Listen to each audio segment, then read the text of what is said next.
वासुदेवाय। ओम नमो भगवते वासुदेवाय। ओम नमो भगवते वासुदेवाय। ओम अज्ञानातिमिरान्धस्य ज्ञानञ्जनं शलाकया चक्षुरुन्मीलितं येन तस्मै श्रीगुरुवे नमः। श्रीचैतन्यमनोभीष्टं स्थापितं येन भूतले स्वयं रूप कदा मह्यं ददाति स्वपदान्तिकम्। वन्देऽहं श्रीगुरु श्रीयुत्पदकमलं श्रीगुरून् वैष्णवांस श्रीरूपं साग्रजातं सहगण रघुनाथ अन्वितं तं सजीवं साद्वैतं सावधूतं परिजनसहितं कृष्ण चैतन्य देवं श्रीराधा कृष्णपादान् सहगण ललिता श्रीविशाखा अन्वितांश्च। हे कृष्ण करुणा सिन्धु दीनबन्धु जगत्पते गोपेश गोपिका कांत राधा कांत नमस्तुते। तप्त कांचन गौरांगी राधे वृंदावनेश्वरी वृषभानुसुते देवी प्रणमामि हरिप्रिये। नमः ॐ विष्णुपादाय कृष्णपृष्ठाय भूतले श्रीमते भक्ति वेदांत स्वामी इति नामिने। नमस्ते सरस्वती देवे गौरवाणी प्रचारिणी निर्विशेष शून्यवादी पश्चातदेशतारिणे। जय श्री कृष्ण चैतन्य प्रभु नित्यानंद श्री अद्वैत गदाधर शिवासादि गौर भक्तवृंदा। हरे कृष्णा कृष्ण कृष्णा हरे हरे हरे राम राम राम हरे हरे। हरे कृष्णा कृष्ण कृष्णा हरे हरे हरे राम राम राम हरे हरे। हरे कृष्णा सभी को।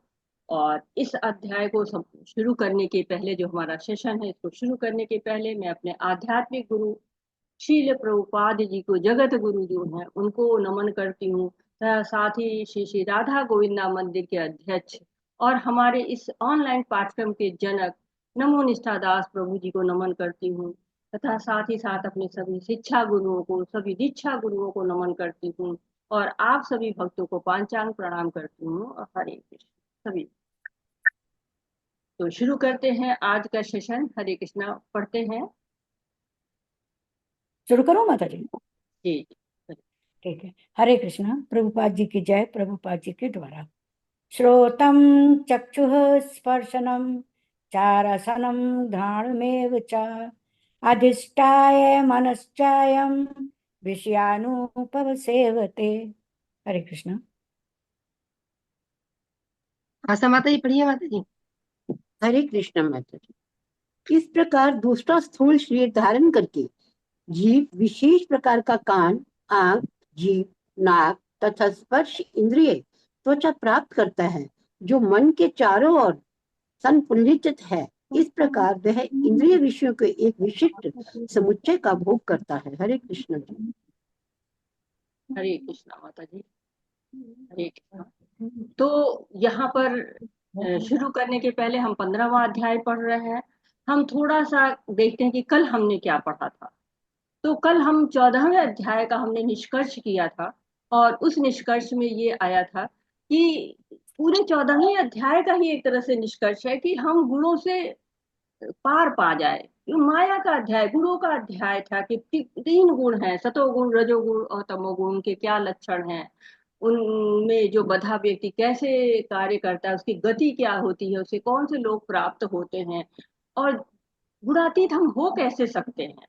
तो बताया गया कि शुद्ध भक्ति के द्वारा ही हम गुणातीत हो सकते हैं। माम च यो अव्याभिचारेण भक्ति योगेन सेवते। भक्ति योग से केवल, जो हमेशा ही चाहे जो भी परिस्थिति आ जाए, उसमें बिना विचलित हुए पूर्ण भक्ति जो करता है, वो क्या करता है, भौतिक प्रकृति के जो 3 गुण होते हैं उनसे ऊपर उठ जाता है, लांग जाता है उनको, और ब्रह्म के स्तर तक पहुंच जाता है, ब्रह्म की प्राप्ति हो जाती है।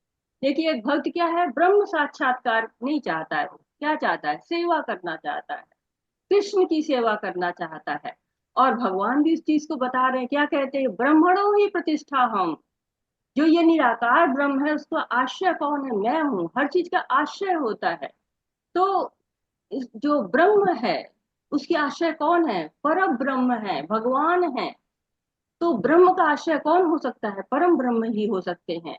और हमने पुरुषोत्तम योग शुरू किया हुआ था। पुरुषोत्तम योग क्यों शुरू हुआ, एक तरह से तो इसमें 2 बातें बताने के लिए पुरुषोत्तम योग की शुरुआत हुई। कि एक तो ये है कि ये जगत क्या है, आसक्ति से भरा हुआ है। और इस संसार की तुलना बरगद के वृक्ष से, अश्वत्थ वृक्ष के से की गई। इसको विरक्ति को काट देना है। और ये जो वृक्ष है, अश्वत्थ वृक्ष है, उसको किस वृक्ष को किससे काटते हैं, कुल्हाड़ी से काटते हैं। तो कुल्हाड़ी क्या होनी चाहिए हमारे पास, विरक्ति की कुल्हाड़ी होनी चाहिए। और उससे काट सकते हैं हम। ये जो अस्त्र होना चाहिए ना किसी चीज को काटने के लिए, एक वैसा ही अस्त्र होना चाहिए। और ये अश्वत्थ वृक्ष है कैसा, उल्टा है, ऊर्ध्वमूलम अधम शाखम अस्थतम प्राहुर अव्ययम छंदाशी यस्य पर्णानि यस्तम वेद स वेदविद। शाश्वत अश्वत्थ का वृक्ष है, जड़ें ऊपर है, शाखाएं नीचे हैं, और पत्तियां क्या है, वेद है। तो दूसरा इसका कारण यही है कि वेदों की क्या इंपॉर्टेंस है, वेद क्यों है, वेद हमारे जीवन में क्या महत्व रखते हैं, कृष्ण को पाने में क्या महत्व रखते हैं। इसलिए ये अध्याय आपका है, जो कि हमें आसक्ति, भौतिक जगत की आसक्ति से दूर करना चाहता है। और हमारे जीवन में वेदों की उपयोगिता क्या है, कृष्ण को जानने में वेदों की उपयोगिता क्या है, इसको सिद्ध करने के लिए ये है। तो ये प्रतिबिंब है वृक्ष। इसकी जो शाखाएं हैं नीचे की ओर है, जड़ की ओर है। वास्तविक वृक्ष में ऐसा नहीं होता है। हरे कृष्णा, प्लीज म्यूट। तो ये प्रतिबिंब मात्र है। और कैसे बनता है ये, इच्छाओं पर स्थित होता है। ये होना चाहिए ना, कोई आधार चाहिए, इच्छाओं पे, इच्छाओं के कारण ये जगत का निर्माण हुआ है, भौतिक जगत का। और इच्छाओं को हम अगर बदल देते हैं, हमारी इच्छाएं भौतिक की बजाय दिव्य हो जाती हैं, तो हम इस भौतिक जगत से मुक्त हो सकते हैं। और हमें वेदों को जानना है। वेदों के जो अनुष्ठान हैं, उनके प्रति लोग ज्यादा आकर्षित होते हैं। लेकिन वेदों को जानकर करना क्या है, कृष्ण की प्राप्ति करनी है। जो शाखाएं हैं, वो योनिया का प्रतिनिधित्व करती हैं, लोकों का प्रतिनिधित्व करती हैं। कि निम्न लोक भी है, उच्च लोक भी है, निम्न योनिया भी है, उच्च योनिया भी है। तो ये उच्च योनिया कौन सी है, देव गंधर्व आदि है। निम्न योनिया कौन सी है, पशु योनि है, घोड़े है, गाय है, कुत्ता है, बिल्ली है, चूहा है। तो कुछ भी वो क्या है, निम्न योनिया है। तो ब्रह्मलोक जो है जड़ में स्थित है, सबसे ऊपर, उल्टा पेड़ है ना, तो जड़ सबसे ऊपर है, ब्रह्मलोक जड़ में स्थित है। और 3 गुणों के द्वारा पोषित है। टहनिया क्या, इंद्रिय विषय है। इंद्रिय विषय का जो है विशेषता होती है कि टहनियों को जैसे तोड़ो और बढ़ती जाती है, वैसे इंद्रिय विषय भी क्या है, बढ़ते जाते हैं। जितना इनको पूर्ण करिए और भी ज्यादा बढ़ती चली जाएंगी। और इसकी सहायक जड़ें कौन सी हैं, राग और द्वेष। सकाम कर्म भी इसकी जड़ें, सहायक जड़ें हैं। तो जो सकाम कर्म करते हैं, तो ये और बंधन मजबूत होता जाता है। और फल क्या है, धर्म अर्थ काम और मोक्ष, ये इनके फल होते हैं। तो इस वृक्ष को बड़ा ऐसा वृक्ष है जो कि चारों ओर से उलझा हुआ है। जैसे कि होता है ना कि धागे होते हैं, धागों को आप आसानी से सुलझा नहीं सकते हैं। जब धागों का जाल होता है तो उसको काटना पड़ जाता है। वैसे ही ये जो पेड़ है, ये इतना जकड़ा हुआ है एक दूसरे में कि बिना काटे इससे बाहर निकल ही नहीं सकते हैं।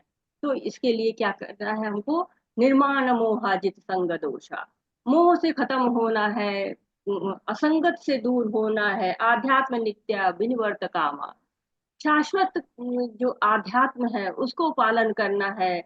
भौतिक कामनाओं को खत्म कर देना है। द्वंद्व विमुक्ता सुख दुख गैर गच्छन्त मूढ़ा पदम अव्ययम तय। तो द्वंद्व से विमुक्त हो जाना है, दूर हो जाना है। द्वंद्व क्या होते हैं, सुख दुख, रात दिन। और साथ ही मोह को दूर हो जाना है। पदम अव्ययम, जो भगवान है उनकी शरण जो अव्यय है, नित्य हैं, शाश्वत हैं, उनकी शरण में जाना है और हमको आध्यात्मिक जगत को पार प्राप्त कर लेना है। और वहां की विशेषता उन्होंने बताया कि न तद्भासतो सूर्य न शशांको न पावक, न सूर्य की जरूरत है वहां पे, न चंद्रमा की जरूरत है, न आग की जरूरत है, न बिजली की जरूरत है। ऐसा नहीं है कि वहां पर सूर्य नहीं है, वहां पर चंद्रमा नहीं है, या वहां पर है नहीं। भगवान की लीला में सब साथ देते हैं। जब भगवान को जरूरत होती है तो सूर्य निकल आता है, जब भगवान को जरूरत होती है चंद्र निकल आता है। लेकिन उनके तेज की कोई आवश्यकता नहीं। वो भी तेज कहाँ से पाते हैं? भगवान से ही पाते हैं, और कोई रास्ता नहीं है उनको तेज को पाने का। और कहा गया है कि भगवान ने बताया कि ममे वांशे जीव लोके जीव भूता सनातना, मेरे ही जो ये बच्चे हैं, मेरे ही अंश है ये जीव।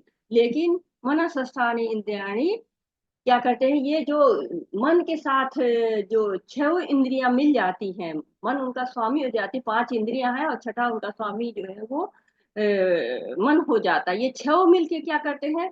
कर्षति प्रतिष्ठानी कर्षति, कर्ष जीवन संघर्ष कर रहे हैं। हरे कृष्णा माता जी, जरा एक लाइन ऊपर करिएगा।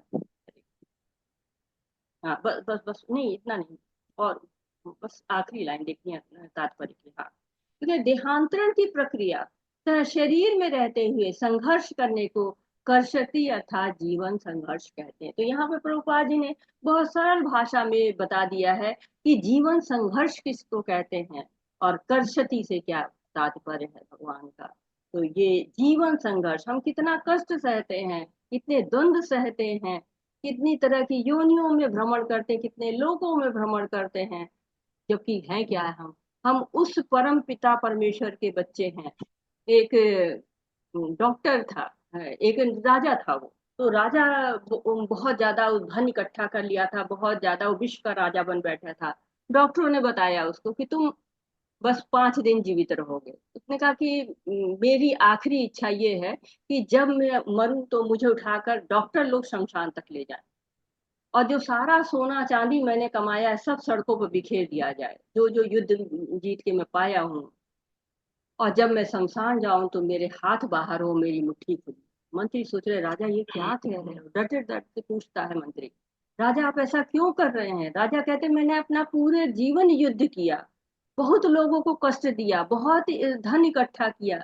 अब लोगों को बताना चाह रहा हूँ कि कोई कितना भी संपत्ति रख ले, कोई कितना भी बड़ा हो जाए, कितने डॉक्टर उसके आगे पीछे घूमते हो, लेकिन कोई डॉक्टर नहीं बचा सकता है मृत्यु के हाथ से आपको। खाली हाथ आए थे, आपको खाली हाथ ही जाना पड़ेगा। तो हम सुख खोजते हैं इस जीवन में कि नहीं हमें सुख चाहिए। तो सुख की परिभाषा क्या है? आप किसको सुख कहते हैं? हरे कृष्णा, इस जीवन में को क्या सुख है? सुख किसको कहेंगे? हरे कृष्ण। माता जी भक्ति करना, भक्ति सुख। भक्ति करना वो तो आध्यात्मिक सुख मिलने वाला है। इस भौतिक जीवन में सुख किसको कहते हैं? इच्छाएं पूरी करनी। अपनी इंद्रिय तृप्ति करते जाओ, सुरती होते हैं, जी तृप्ति करते जाओ, बिल्कुल सही। क्षणिक सुख में कहते हैं। जी, तो कहते हैं ना भूख लगी है खाना मिल जाए तो यही सुख है, पेट भरा है तो 56 भोग बेकार। वही जो भोजन था वो आपको अच्छा नहीं लगेगा। प्यास लगी है तो पानी बड़ा सुख देगा, प्यास नहीं पानी बेकार, रख दीजिए उधर, जरूरत नहीं है। तो क्या होता है कि कष्ट होता है तो थोड़ा सा भोग मिल जाता, वही सुख हो जाता है। गर्मी लग रही बड़े परेशान, एसी चल गया आनंद मिल गया, सुख हो गया। जाड़ा लग रहा है बहुत ज्यादा, हीटर चल गया आराम मिल गया। गर्मी लगी तो कष्ट है, गर्मी खत्म तो आनंद है, सुख है। तो यही हम सोचते रह जाते हैं और इसीलिए इन भोगों की हम लगातार व्यवस्था करते चले जाते हैं। जबकि क्या है कि मनुष्य योनि क्या है, एक बस स्टॉप की तरह है। विभिन्न विभिन्न शहरों की बसें आती हैं, खड़ी होती हैं, अब आपकी चॉइस है आपको जाना। अब आप दूसरी बात और भी है कि जैसे बस में बैठ गया टिकट नहीं लिया तो फाइन भरना पड़ेगा। तो वैसे ही अगर आप उस लोक में जाने के काबिल नहीं, फिर भी आप जिद करते हैं, जैसे रावण ने जिद की थी, हिरण्यकश्यप ने जिद की थी, तो क्या हुआ? फाइन भरना पड़ा उनको।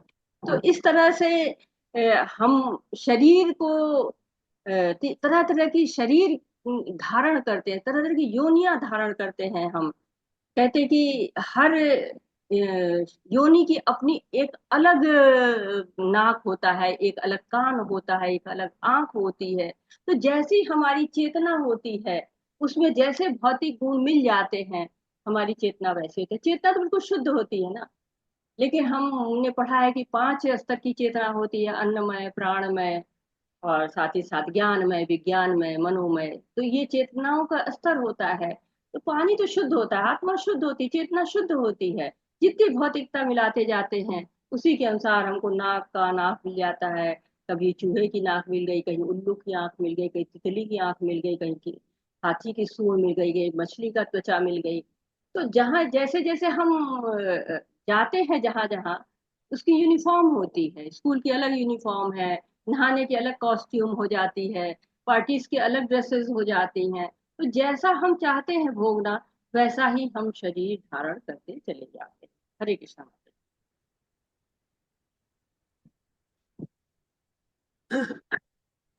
हरे कृष्णा। उत्क्रामन्तं स्थितं वा अपि भुजनं वा गुणान्वितं विमूढा नानुपश्यन्ति पश्यन्ति ज्ञान चक्षुषः।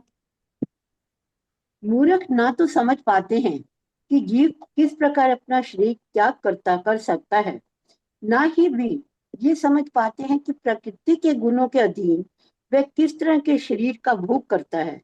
लेकिन जिसकी आंखें ज्ञान में प्रशिक्षित होती हैं, वह यह सब देख सकता है। हरे कृष्ण, हरे कृष्ण। हरि। तो भगवान यहाँ पे फिर ज्ञान चक्षुषा की बात कर रहे हैं। कई जगह भगवान ने ज्ञान चक्षुषा की बात की कि हमें जब ज्ञान मिलेगा, जब हमारे ज्ञान चक्षु खुल जाएंगे, तभी हम इससे बाहर निकल सकते हैं। समस्या पता चलेगी तभी तो समाधान होगा। लेवल 1 में हम पढ़ते हैं कि गाड़ी जब बंद हो जाती तो मैकेनिक को पता होता है कि गाड़ी कैसे ठीक होगी, जबकि और लोग नहीं पता होता है। आप खोलेंगे गाड़ी तो नहीं पता चलेगा कि ये क्या है, क्योंकि उसको पता है कि गाड़ी के पुर्जे कैसे काम करते हैं। तो जीव को यदि पता चल जाए कि कौन सा गुण उसको जकड़े हुए है, तो उसे बाहर निकलने का रास्ता मिल जाएगा। बीमारी पता हो गई तो समाधान भी पता चल ही जाएगा। इसलिए बीमारी को जानना बहुत जरूरी होता है। और जब बीमारी पता चलती, बहुत महत्वपूर्ण श्लोक है, जैसे कंप्यूटर है ना। तो कंप्यूटर में वायरस आ जाता है, तो समझ जाते हैं, जो कंप्यूटर को बनाने वाले समझ जाते हैं। वैसे ही जिसके भी ज्ञान, क्योंकि उन्होंने प्रशिक्षण लिया हुआ है, उनको पता है कि कैसे कंप्यूटर ठीक होता है। वैसे ही जिसकी आंखें ज्ञान में प्रशिक्षित होती है, वो समझ जाता है, वो सब देख लेता है। हरे कृष्ण। हरे कृष्णा। यतन्तो योगिन स्वचैनं पश्यन्तात्मवस्थितं यतन्तो अप्यव्यकृतात्मानो नैनं पश्यन्तश्चेतसः। आत्म साक्षात्कार तो प्राप्त प्रयत्नशील योगी जन ये सब न सब स्पष्ट रूप से देख सकते हैं, लेकिन जिनके मन विकसित नहीं है और जो आत्म साक्षात्कार को प्राप्त नहीं है, वे प्रयत्न करके भी ये नहीं देख सकते, नहीं देख पाते कि क्या हो रहा है। हरे कृष्ण, हरे कृष्ण। हरे कृष्णा। तो योगियों की बात यहाँ पे है, यतन्तो योगिनश्चैन। जो योगी जन प्रयत्न करते हैं, किसके लिए? आत्म साक्षात्कार के लिए सजग होते हैं। जो आजकल तो योग का बहुत छोटा अर्थ ले लिया गया है कि एक्सरसाइज कर लो, वजन कम कर लो, लेकिन परम अर्थ क्या है? युक्त होना, भगवान से जुड़ जाना, भगवान की प्राप्ति करना। योगी नाम अपनी सर्वेशा मत गते अंतरात्मा श्रद्धावान भक्ते यो माँ सौम्य युक्त तमो मत। युक्त हो जाना भगवान से, योगियों का कार्य है ये, कि श्रद्धा के साथ वो भगवान से युक्त हो जाए। और भगवत गीता में योगी योगेश्वर किसको कहा गया? महायोगेश्वर तक कहा गया है भगवान को, कि भगवान कृष्ण महायोगेश्वर है, योगेश्वर है वो। यत्र योगेश्वर कृष्णो तत् यत्र पार्थो धनुर्धर तत्र श्री विजयो भूति धुर्वा नीति मर्तिमम। तो जो योगेश्वर है, वही योगियों का अंतिम लक्ष्य है। जीव क्या है? भगवान की जो दो शक्तियों के मध्य में तटस्था शक्ति है, वो तरंगा शक्ति और बहिरंगा शक्ति के बीच में खड़ा है, तट पे खड़ा है, चाहे तो इधर चला जाए, चाहे तो उधर चला जाए। तो योगी जन है, वो देख लेते हैं। और जिन्होंने भगवान के लिए कोई प्रयत्न ही नहीं किया है, वो नहीं जान पाते कि क्या है आत्म साक्षात्कार, कहते किसको, होता कैसे है। हरे कृष्ण।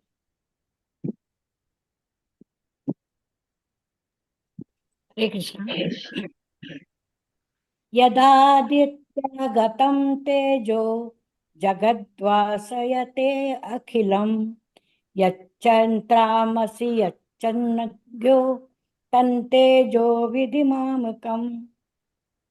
सूर्य का तेज जो सारे विश्व के अंधकार को दूर करता है मुझसे ही निकलता है। चंद्रमा तथा अग्नि के तेज भी मुझसे ही उत्पन्न होते हैं। हरे कृष्ण। हरे कृष्णा। तो बहुत ही महत्वपूर्ण श्लोक है कि भगवान किन किन रूपों में हमारा ध्यान रखते हैं, भगवान हमारे लिए क्या क्या व्यवस्था करते हैं जिससे कि हम सुखी जीवन जी सके, हम सारे भोगों को भोग भोग सके। तो हम भले भूल जाए भगवान को, भगवान हमको याद रखते हैं कि भगवान सारे लोकों में अपनी शक्ति के साथ प्रवेश करते हैं। ब्रह्म संहिता में कहा गया है ना कि इस जगत के जो नेत्र रूप है वो सूर्य और चंद्रमा है, और उनके अधिपति कौन है? भगवान है।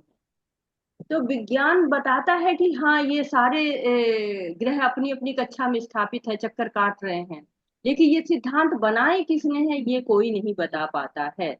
तो भगवान हमारा दोनों रूपों में ध्यान रखते हैं। जैसे कुम्हार होता है ना कि अंदर से भी हाथ लगाता है, बाहर से भी थोड़ा ठुक ठुक करके और जो है वो संवारता है, वैसे भगवान भी हमारा हर रूप में ध्यान रखते हैं। इस ब्रह्मांड के में सारी व्यवस्थाएं करते हैं जिसके द्वारा हम अपनी इच्छाओं को पूरी कर सके, और साथ ही साथ अंदर बैठ के हमें चैत्य गुरु के रूप में दिशा निर्देश देते रहे। हरे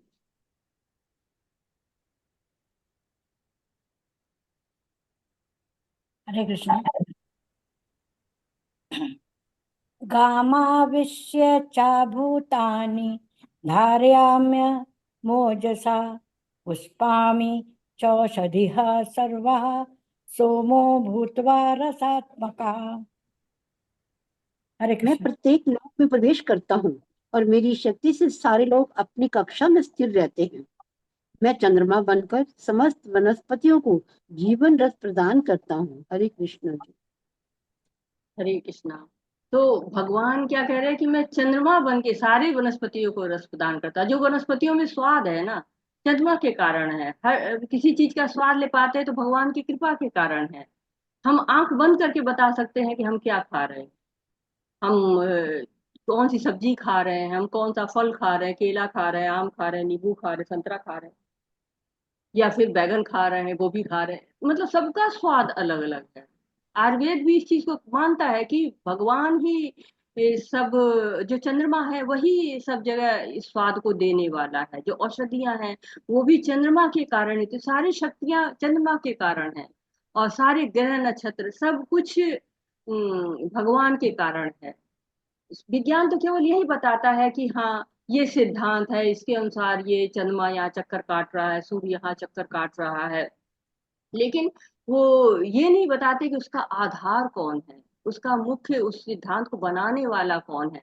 क्योंकि बिना किसी सिद्धांत के बनाए हुए कोई भी बोर्ड गेम है आप खेलते हैं, तो उस बोर्ड गेम के जो नियम होते हैं वो कोई तो बनाता है। तो इस संसार का जो नियम है उसको भी बनाने वाला कोई तो है। एटीएम में पैसा आप निकालते हैं तो वो उस एटीएम में पैसा डालने वाला भी तो कोई है। वैसे ही भगवान क्या करते हैं, हर लोक में प्रवेश करते हैं। जैसे गर्भोधाक्षाई विष्णु के रूप में हर लोक में जाते हैं और वहां प्रवेश करते हैं, और कहते हैं कि भगवान की शक्तियों से ही सारा कार्य होता है। तीन रूप में विस्तार करते हैं, महाविष्णु, गर्भोदक्षाई विष्णु, क्षीरोदक्षाई विष्णु, और सारे जो है वो ब्रह्मांड को चलाते हैं। हरे हरे कृष्ण। 14। अहं वैष्णवानरो भूत्वा प्राणिनां देहमाश्रितः प्राणापानसमायुक्तः पचाम्यन्नं चतुर्विधम्। हरे कृष्ण। मैं समस्त जीवों के शरीर में पाचन अग्नि जैगदाक्षर हूँ और मैं श्वास प्रश्वास प्राण वायु में रहकर 4 प्रकार के अन्नों को पचाता हूँ। हरे कृष्ण। हरे कृष्ण। तो भगवान जो है वो क्या क्या करते हैं हमारे लिए, हम इतना सोच भी नहीं सकते हैं कि भगवान हमारे को किस किस रूप में सहायता देते हैं। भगवान हमारे अंदर जाके, मतलब हमारे शरीर में तो हृदय में रहते ही हैं, साथ ही साथ वो हमारा खाना भी पचा रहे हैं, सारी व्यवस्थाएं अंदर की कर रहे हैं। हम खा लेते हैं, अच्छा लग रहा है, खूब ठूस के भी खा लिया, कभी पूरी तरह से उपवास पर भी हो गए कि कुछ नहीं खाएंगे, तो हम उस वक्त सोचते ही नहीं है कि हमारे पेट में क्या हो रहा है, खाना किस तरह से पच रहा है, हमने जो इतना ज्यादा खाया, उटपटांग खाया, वो कैसे पच रहा है। तो भगवान कह रहे कि मैं पाचन अग्नि वैश्वानर हूँ। तो भगवान उस चीज को पचा रहे हैं। अब अगर हम ये सोच लेते हैं कि भगवान पचा रहे हैं, तो खाना खाने से पहले हमको भगवान को याद करके सोचना चाहिए कि हम केवल वही खाएं जो भगवान पचा सके, उस भोजन को खाएं। हम कुछ भी ऊट पटांग न खाएं, नहीं इतना ज्यादा खाएं कि हम भगवान को कष्ट हो पचाने में। सांस लेना भी महत्वपूर्ण अंग है। सांस लेते हैं तो हम प्राणवायु ग्रहण करते हैं। हम सांस लेना कभी नहीं भूलते। तो भगवान कितनी व्यवस्थाएं करते हैं। 4 प्रकार के अन्न होते हैं। आयुर्वेद में कहते कुछ निगलते हैं हम, जैसे दूध है, पानी है, कुछ चबाते हैं, रोटी चावल, कुछ चाटते हैं जैसे च्यवनप्राश होता है, कुछ चूसते हैं जैसे गन्ना और आम, और भगवान सबको पचाते हैं। तो भगवान हमारे पर कितनी कृपा करते हैं, ये हमें हमेशा ध्यान रखना चाहिए। हरे कृष्णा।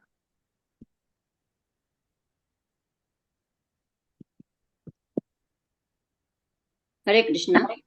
माधुरी माता जी पढ़िए माता जी। जी माता जी। सर्वजां हृदि सन्निविष्टाः मता स्मृति ज्ञान अपोहनम च वेदे सर्वे अहमे वेद्याः वेदान् कृत वेद वेद एव चाहम्।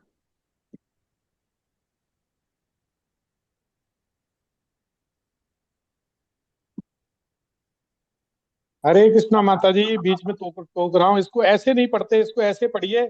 सर्वस्य चाहम हृदि सन्निविष्टो मत स्मृति ज्ञानम अपोहनम च वेदस्य सर्वे रहमेव वेद्यो वेदांत कृत वेद विदेव चाहम। ये भगवान का गीत है, इसको गाइए। हरे कृष्णा।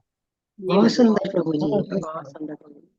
सर्वस्य चाहं हृदि सन्निविष्टो मता स्मृति ज्ञानपोहनं च वेदे च सर्वे अहमेव वेद्य वेदान् कृत वेद एव चाहम्। हरे कृष्ण। ये पढ़ कौन रहा है? हिंदी पढ़ने वाले कहाँ गए? गीता अनीता माता जी। मैं पढ़ देती हूँ। हिंदी हरे माता जी कृष्ण होंगे। माता जी, हरे कृष्ण माता जी। पढ़िए। मैं प्रत्येक जीव के हृदय में आसीन हूँ और मुझसे ही स्मृति ज्ञान तथा विस्मृति होती है। मैं ही वेदों के द्वारा जानने योग्य हूँ। निसंदेह मैं वेदांत का संकलन करता हूँ तथा समस्त वेदों का जानने वाला हूँ। हरे कृष्ण। हरे कृष्णा। तो ये जो श्लोक आया है, यहाँ पर वेदों का वर्णन आया हुआ है कि वेद आते कहाँ से हैं। तो भगवान कह रहे हैं कि मैं ही सबके हृदय में रहता हूँ। जैसे सब लोग कहते हैं कि कहाँ लिखा हुआ है कि भगवान हृदय में रहते, यहाँ लिखा हुआ है, सर्वस्व चाहा हृदय से, सबके हृदय में मैं रहता हूँ। मत्ता स्मृति ज्ञानम पोहनम च, मुझसे ही स्मृति आती है, मुझसे ही विस्मृति आती, बहुत सी चीजें हम भूल जाते हैं, बहुत सी चीजें हमें याद रहती है। तो भगवान हर क्षण हमारे साथ है, इसीलिए उनको हमारे बारे में सब याद रहता है। इसलिए जब हम कोई चीज भूलने को कहते हैं तो कहते हैं हे भगवान अभी तो याद था, अभी भूल गए। बच्चे एग्जाम देने जाते तो कहते भगवान मुझे सब याद आ जाए, समय पर याद रहे, सब याद रहे। तो स्मृति भी भगवान देने वाले हैं, विस्मृति भी भगवान देने वाले हैं। लेकिन क्यों देते हैं? कहते हैं कि जैसे कंप्यूटर है, उसमें बहुत सी चीजें जब भर जाती तो डिलीट करनी पड़ जाती है। तो जब नई चीजें आ सके, वैसे ही भगवान कुछ पुरानी चीजों को भी स्मृत कर देते हैं। क्योंकि सब कुछ याद रह जाएगा तो हमारे जीवन बहुत ही कठिन हो जाएगा। हमें पिछले जन्म का न जाने कितने जन्म हमारे हो चुके हैं, तो हमें सब याद रहेगा तो हम परेशान हो जाएंगे। इसलिए भगवान हमको विस्मृति दे देते हैं। और भागवतम में क्या कहा गया है कि भगवान ने ही वेदों को बनाया, वेदेश सर्वे रहमेव वेद्यो। तो भगवान जो है उन्होंने ही वेदों को बनाया हुआ है। वेद भगवान के द्वारा ही बोले गए हैं। बनाया हुआ का मतलब बोले गए हैं। किसको दिया था भगवान ने ये ज्ञान? सबसे पहले वेद व्यास जी, जी। वेद व्यास जी का। हरे कृष्णा। कोई बताएगा? और ब्रह्मा जी को। विवस्वान विवस्वान विवस्वान। सूर्य सूर्य देव विवस्वान को, विवस्वान को विवस्वान को। सूर्यदेव विवस्वान। सूर्यदेव विवस्वान को भगवत गीता पहले बताई गई थी। वेदों की बात है, वेद किसको सबसे पहले बताए गए थे? ब्रह्मा जी को माता जी। ब्रह्मा हाँ जी को, ब्रह्मा ब्रह्मा जी को। हाँ ब्रह्मा जी को जो भागवतम में कहा गया, तेने ब्रह्म आदि कवये मुह्यन्ति यत् सूर्य। वेदों को प्रथम ज्ञान जो है वो ब्रह्मा जी को वेदों का ज्ञान दिया गया था।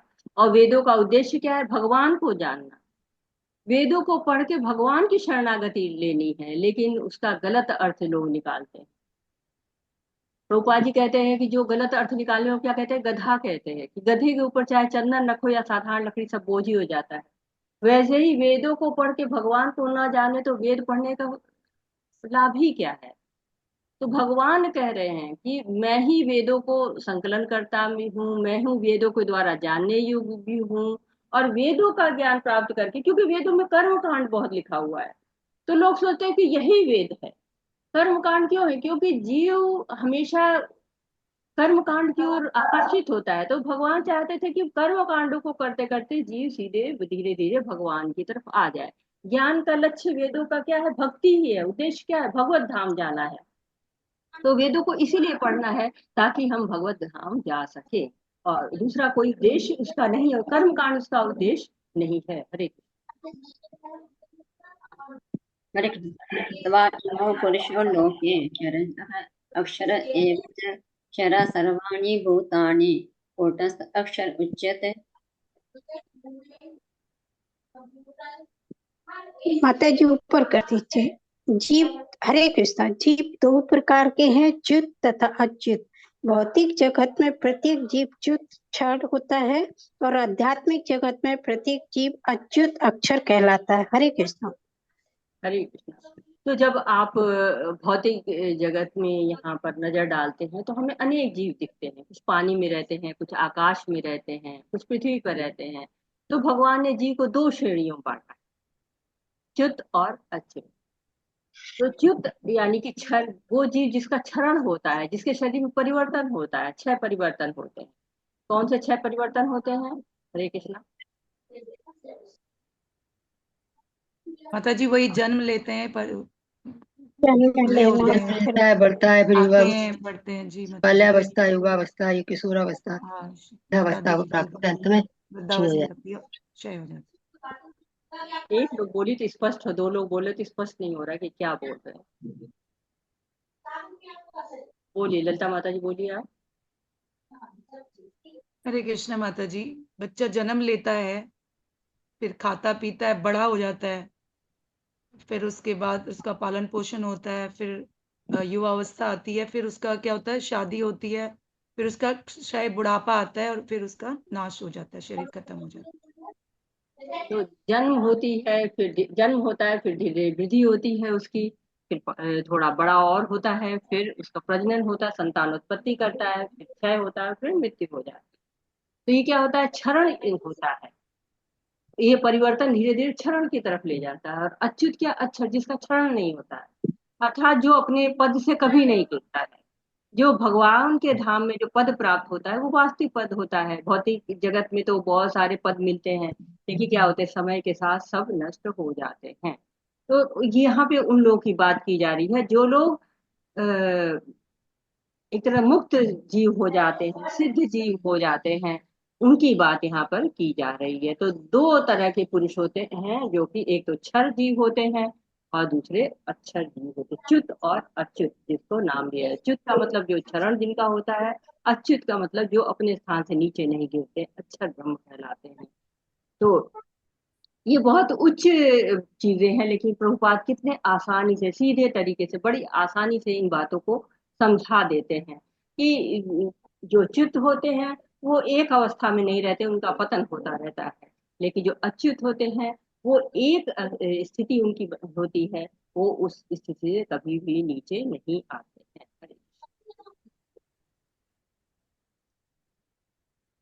पढ़िए। उत्तमा पुरुषात्मन्यः परमात्मेति उदाहरितः यो लोकत्रयम् आविश्य विवर्ते अव्य ईश्वरः। हरे कृष्ण माता जी। इन दोनों के अतिरिक्त एक परमात्मा है जो साक्षात अविनाशी भगवान है और जो तीनों लोक में प्रवेश करके उनका पालन कर रहा है। हरे कृष्ण। हरे कृष्ण माता जी। जो इसके पहले का जो श्लोक था उस श्लोक में एक तरह से बताया गया था कि ब्रह्म की क्या अवस्था है, जो जीव की क्या अवस्था। जीव को ही ब्रह्म कहा जाता है ना, अविनाशी जीव ब्रह्म कहलाता। तो ये 17, 18 और 19, ये तीन जो श्लोक होते हैं, ये त्रिश्लोकी गीता कहे जाते हैं, 3 श्लोकों की गीता। ये परम सत्य के जो 3 लेवल होते हैं, पहला लेवल होता है ब्रह्म का लेवल होता है, दूसरा लेवल क्या होता है? परमात्मा, परमात्मा, परमात्मा। और तीसरा लेवल क्या होता है? परमेश्वर, भगवान का, भगवान। भगवान का। हाँ, तो जो 17वां श्लोक हमने पढ़ा था, ये ब्रह्म की बात हुई थी। तो ब्रह्म के अतिरिक्त अब क्या है? परमात्मा, दूसरे लेवल की बात हो रही है कि इन दोनों के अतिरिक्त जो क्षर जीव है और अक्षर जीव है, ये दोनों जीव है। इसके अतिरिक्त कौन है? एक परम पुरुष परमात्मा, परमात्मा है, उसकी बात हो रही है। अविनाशी है वो, उत्तम पुरुष, पुरुष है वो, क्षर अक्षर से ऊपर उत्तम पुरुष है। न बद्ध जीव है, न मुक्त जीव है। तो ये कौन है? परम पुरुष परमात्मा है। और ये क्या है? यो लोकत्रयम आविश्य, तीनों लोक है उसमें रहता है, एक जगह नहीं रहता है, सारे लोकों में रहता है वो। और ये कौन कहता है? वेद उसकी बातों की पुष्टि कर रहे हैं, श्री कृष्ण उनकी बातों की पुष्टि कर रहे हैं, श्री कृष्ण कह रहे हैं। वो बता रहे हैं कि वो अविनाशी भगवान है, तीनों लोक में जाता है, उसका पालन करता है। कहते नित्यो नित्यानाम चेतन चेष्णा। तो सारांश क्या है कि बद्ध और मुक्त दोनों जीव से ऊपर की ओर होता है, ये उत्तम पुरुष होता है, परमात्मा होता है। तो भगवान अपनी स्थिति का एक तरह से वर्णन कर रहे हैं कि वो इन सब से अलग है। जो वो भगवान जो सबको कर्मों के अनुसार भोग की सुविधा प्रदान करते हैं, सबके हृदय में रहते हैं, सर्व सचाहम विधि सन्निविष्टो, सबके हृदय में रहते हैं। और भगवान को वेदों के नाम से नहीं, बल्कि उनके गुणों के अनुसार उनकी स्तुति हुई है। अनादि, अभेद, अच्युत, अक्षर, पुरुषोत्तम, ये उनके जो गुण है उसके अनुसार उनकी कहते हैं कि उनकी स्तुतियां हुई है। आप बहुत सारी स्तुतियां भगवान की पढ़ते हैं, उसमें जो है वो इन अक्षरों का प्रयोग होता है और उनकी महिमा गाई जाती है। कहते कि हर जगह पे जहां भी आप देखिए, वो वेदों में भगवान के नाम का ही गायन चलता है। आदि अंते सर्वत्र हरि नाम गीयते। तो भगवान के नाम का ही गुण वेदों में है, वेदांत सूत्रों में है। हर जगह भगवान की ही कीर्ति का ज्ञान ज्ञान मतलब गायन होता है। और वेदों के द्वारा भगवान को ही प्राप्त करना, यही लक्ष्य होता है।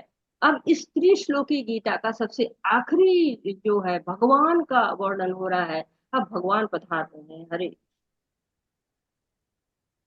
यस्मात् अतीताः अहम् अक्षरादपि चोत्तमः अतोऽस्मि लोके वेदे च प्रथिता पुरुषोत्तमः। हरे कृष्ण। चूंकि हरे कृष्णा, चूंकि मैं क्षर तथा अक्षर दोनों के परे हूँ, चूंकि मैं सर्वश्रेष्ठ हूँ, अतएव मैं इस जगत में तथा वेदों में परम पुरुष के रूप में विख्यात हूँ। हरे कृष्ण। हरे कृष्ण। तो जो भगवान को परम पुरुष के रूप में जान जाता है, उसे ज्ञान हो जाता है। न भगवान क्षर है, न भगवान अक्षर है, न भगवान चित्त है, न भगवान अच्युत है। सबसे ऊपर परम पुरुष है, सृष्टि करता है, पालन करता है, विनाश करता है, सर्व कारण कारणम है, सब कुछ जानने वाले हैं। तो जो उनको जान जाए, वो क्या करता है? केवल उनका चिंतन करता है, पूरी तरह से भक्ति करने लगता है, भगवान को भी प्राप्त करना है। कहते वैदिक ज्ञान है क्या? श्रुति कहलाता है। श्रुति का अर्थ क्या होता है? श्रवण करके सीख, श्रवण करके केवल सुनना नहीं, सीखना, समझना। केवल चिंतन, सूक्ष्म चिंतन नहीं, उसको सुन के भगवान की सेवा करना। तो भगवान के जो इतने सुंदर रूप हैं, इतने सुंदर नाम है, इतना सुंदर गुण है, इतना सुंदर लीलाएं हैं, उनका चिंतन करना, उनका ध्यान करना, उनकी सेवा करना, यही हमारा कर्तव्य है। पुरुषोत्तम पुरुष को, जो सबसे उत्तम भगवान को जब जान जाते हैं, तो फिर हमारा कुछ और कार्य बचता ही कहाँ है। इसीलिए इस जो अध्याय पे, जहां भगवान ने अपने आप को पूरी तरह से पर्दा हटा दिया है, भगवान ने अपने आप को प्रत्यक्ष कर दिया है, तो फिर इसलिए इस अध्याय का नाम पुरुषोत्तम योग रखा गया है। हरे कृष्ण। यो मामेव असक्ताः जानाति पुरुषोत्तमं स सर्वविद् भजति मां सर्वभावेन भारत। हरे कृष्णा। जो कोई भी मुझे संशय रहित होकर पुरुषोत्तम भगवान के रूप में जानता है वह सब कुछ जानने वाला है। अतएव हे प्रभरत पुत्र, वह व्यक्ति मेरी पूर्ण भक्ति में रत होता है। हरे कृष्णा। हरे कृष्णा। तो भगवान के बारे में कह रहे हैं कि जो जानता है, जो भगवान को परम पुरुष के रूप में जानता है, जो भगवान को इस रूप में जान जाता है, मामेव सम्मूढ़ो जानाति पुरुषोत्तम, पुरुषोत्तम भगवान के रूप में जान जाता है। कुछ जानने को शेष ही नहीं रह जाता है, सब कुछ तो जान गया वो, अब कुछ शेष रह ही नहीं गया। भगवान कह रहे हैं अपनी स्थिति को वो बिल्कुल स्पष्ट कर दे रहे कि सब कुछ जान जा रहा है वो, कुछ भी बच ही नहीं रहा है।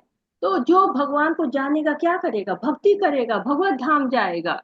भगवान ने कहा है जो मुझे भजेगा, भजने का अर्थ क्या प्रभुपाद बताते हैं? डिवोशनल सर्विस, सेवा करना। और आखिरी पेरा में कह रहे कि चिंतन करने से अर्थात विभिन्न विधियों से, ज्ञान योग से, कर्म योग से, ध्यान योग से, अष्टांग योग, ये सब करने से नहीं, शरण ग्रहण करने से, सेवा करके ही भगवान को प्राप्त किया जा सकता है। भक्ति का अर्थ है भगवान की सेवा करना। और प्रभुपाद जी कहते हैं जो भगवान की सेवा करेगा वही भक्ति कर पाएगा, भगवान की प्राप्ति कर पाएगा, सारे लाभ वहीं से मिलते हैं। कहते थे कि हमने पढ़ा है ना 8वें अध्याय में, वेदेषु यज्ञेषु तपस्सु चैव दानेषु यत् पूर्ण फलम प्रदिष्टम अत्येति तत्स्वर्मिदं विदित्वा योगी परम स्थान उपेति चाद्यम। तो जो भक्ति करने से वो सारे फल मिलते हैं, जो वेद पढ़ने से, तप करने से, दान देने से, सकाम करने से मिलते हैं, वो सारे फल हमको भक्ति से ही मिल जाते हैं और वो भगवत धाम को प्राप्त हो जाता है। हरे कृष्ण। हरे कृष्ण। यदि गुरुतरं शास्त्रम् इदम् उक्तं मया एतद् बुद्ध्वा बुद्धिमान् स्यात् कृतकृत्यश्च भारत। हरे कृष्ण। धन्यवाद। ठीक है। हरे कृष्ण माता जी। हे अनंत, यह वैदिक शास्त्रों का सर्वाधिक गुप्त अंश है जिसे मैंने अब प्रकट किया है। जो कोई इसे समझता है वह बुद्धिमान हो जाएगा और उसके पास उसके प्रयास पूर्ण होंगे। हरे कृष्ण माता जी। धन्यवाद माता जी। हरे कृष्ण। तो ये उपसंहार हो रहा है, ये सुपरलेटिव डिग्री का प्रयोग किया है। इति गुह्यतम शास्त्रम, गुह्य अर्थात कि गुह्यतम है, सर्वाधिक गोपनीय है। तो कोई शास्त्र है जो सूर्य की बात करता है, कोई अग्नि की बात करता है, कोई कर्मकांड की बात करता है, लेकिन ये सारे शास्त्र गोपनीय है। क्यों? भगवान को आप पुरुषोत्तम रूप में जान रहे हैं। भगवान ने ब्रह्मा को भागवतम का ज्ञान दिया, तब ब्रह्मा जी पहले समझते थे ये कर्म कांड है, फिर दूसरी बार सुनते तो उनको ज्ञान कांड समझ में आया, जब तीसरी बार सुने तब उनको भक्ति योग समझ में आया।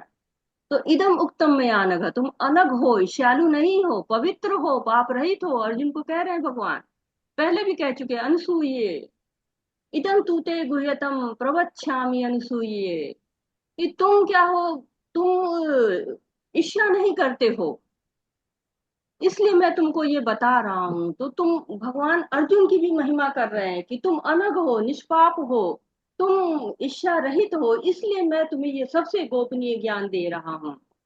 तो अब करना क्या है कि अब हमको ज्ञान मिल गया, क्योंकि अर्जुन के माध्यम से हम ज्ञान प्राप्त कर रहे हैं। अब हमको एक्शन में डालना है, भक्ति करनी है। जब हम भक्ति करते हैं हमारे सारे कल्मश दूर हो जाते हैं। कहते हैं ना, कृष्ण सूर्य सम माया अंधकार, जहां कृष्ण नहीं तहां माया अधिकार। तो माया के अधिकार से हमें दूर उठना है, माया के चंगुल से हमें बिल्कुल दूर हो जाना है। माया से हमें कोई नाता नहीं रखना है। जैसे कल हमने कहा था, फिर मैं उसी बात को दोहरा रही हूँ। जैसे कबीरदास जी ने कहा कि भला हुआ मेरी मटकी फूटी, मैं पनिया भरन से छूटी। तो जैसे ही ये जो भोग की मटकी फूट जाए, तो हम ये सारे प्रयास जो हम इस जगत में करते रहते हैं, जिसके द्वारा जो है वो हमारे प्रयास ऐसे होते हैं कि हाँ, हमें ये चाहिए, वो चाहिए, कितने प्रयास हम करते हैं, उन सारे प्रयासों से हम दूर हो जाए। हरे कृष्णा। तो ये हमारा 15वां अध्याय समाप्त होता है। हम अभी समय है 16वें अध्याय की तरफ बढ़ते हैं। हरे पढ़ू माता जी। हाँ, पढ़िए। ओम श्री परमात्मने नमः। अथ षोडशोऽध्याय देवासुर संपद विभाग योग। श्री भगवान एक सेकंड माता जी। हरे कृष्ण। हाँ ठीक है, पढ़िए।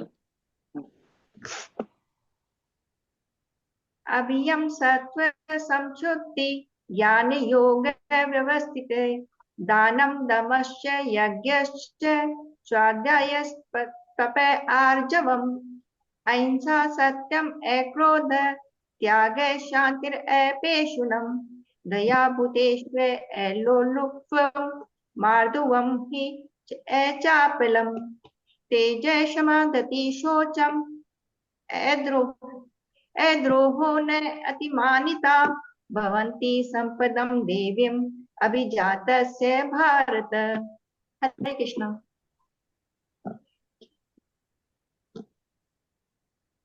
हरे कृष्णा। हरे कृष्णा। अनीता माता जी आप पढ़िए। अनीता माता जी। जी जी माता जी।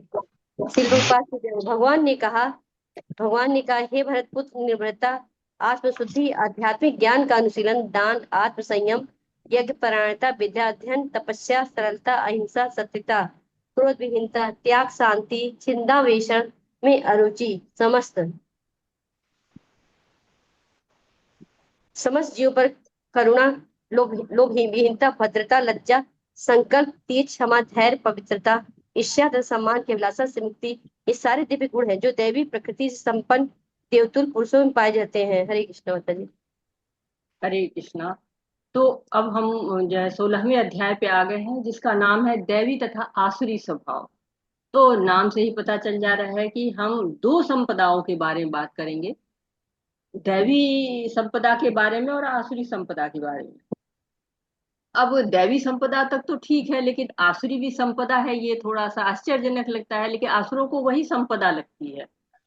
तो पहले से तीसरे जो श्लोक हैं वो दैवी संपदा दिव्य गुण के बारे में बताते हैं, और चौथे से लेके जो 8वां श्लोक है वो आसुरी संपदा यानी कि असुरों के गुण के बारे में बताता है। और साथ ही 10वें से जो 20वां श्लोक है वो हमको बताता है कि आसुरी लोग के कार्य क्या होते हैं, उनका सोचने का तरीका क्या होता है, उनको उसके परिणाम क्या भोगने पड़ते हैं, उससे उनको कौन सा गति मिलती है, इन सब बारे में वर्णन है। और 21 से 24 श्लोक तक हमें बताया जाता है कि जो ये आसुरी प्रवृत्तियां हैं ये आती कहाँ से हैं और इनका कैसे उन्मूलन हो सकता है। तो ये हम पढ़ेंगे यहाँ पे। तो अभी तक जो हमने पढ़ा था 15वें अध्याय में अश्वत्थ वृक्षों का वर्णन किया था कि अश्वत्थ वृक्ष होते हैं और उसको विरक्ति के उससे काटा जा सकता है, और वेद हमें मिलते हैं क्यों, भगवान को जानने के लिए मिलते हैं। तो 15वें अध्याय में जो भौतिक जगत की चर्चा हुई, भगवत धाम की चर्चा हुई, और किसमें योग्यता है जो आध्यात्मिक धाम तक जा पाए, और कौन से गुण हैं जो हमें आध्यात्मिक जगत की ओर ले जाते हैं, और कौन से गुण हैं जो हमें असुर की बना देते हैं। तो कहते हैं कि हमारे अंदर ही दैवी गुण भी है और आसुरी गुण भी है। कहते हैं ना, जब आग भी होती है धुआं भी होता है, लेकिन अगर हम आग को पोषित करते रहेंगे, आग को हवा देते रहेंगे तो आग बढ़ेगी, और धुएं पर फूंक मारते रहेंगे तो धुआं बढ़ता जाएगा। तो 26 दैवी गुणों की बात यहाँ पर हुई है इन 3 श्लोकों के अंदर। तो हमारे अंदर जो गुण दैवी गुण और आसुरी गुण होते हैं, इसकी चर्चा ऐसा नहीं कि पहली बार यहाँ पे हो रही है। हाँ, पहले भी भगवान ने कहा था, लेकिन अब यहाँ पर विस्तार से चर्चा हो रही है। 7वें अध्याय में भी भगवान ने बताया था, दुष्कृतनो मूढ़ा असुरम भावाश्रिता मामना प्रपद्यन्ते। तो 4 तरह के लोग हैं जो भगवान की शरण ग्रहण नहीं करते हैं, 4 तरह के लोग होते हैं जो भगवान की शरण ग्रहण करते हैं। तो 9वें अध्याय में भगवान ने बताया था, राक्षसी मासुरी चैव प्रकृति मोहिनी शिता। जो मोहिनी शिता, मोहिनी जो कि प्रकृति मोहिनी माया देवी जो है, उनके चंगुल में रहते हैं, उनसे बद्ध रहते हैं, तो मोहग्रस्त रहते हैं। और साथ ही साथ 9वें अध्याय में ही जो 12वां श्लोक है उसमें भगवान ने क्या कहा था, महात्मा नस्तु, क्या कहा था, 12वां श्लोक कोई बताएगा। महात्मा नस्तु वहां पार्थ दैवी प्रकृति आश्रिता, कि वो लोग क्या करते हैं कि जो राधा रानी है उनकी शरण में रहते हैं, अतरंगा शक्ति के शरण में रहते हैं, योग माया के शरण में रहते हैं। जो असुर लोग होते हैं वो प्रकृति मोहिनी उनके आश्रित में रहते हैं। अच्छे गुणों और बुरे गुणों के बारे में यहाँ पर बताया गया है। तो कहते हैं ना कि कहीं भी आप जाना होता है तो आपको कागज बनाने पड़ते हैं, पासपोर्ट बनवाना पड़ता है, वीजा बनाना पड़ता है, न जाने कौन कौन से सर्टिफिकेट लगाने पड़ते हैं।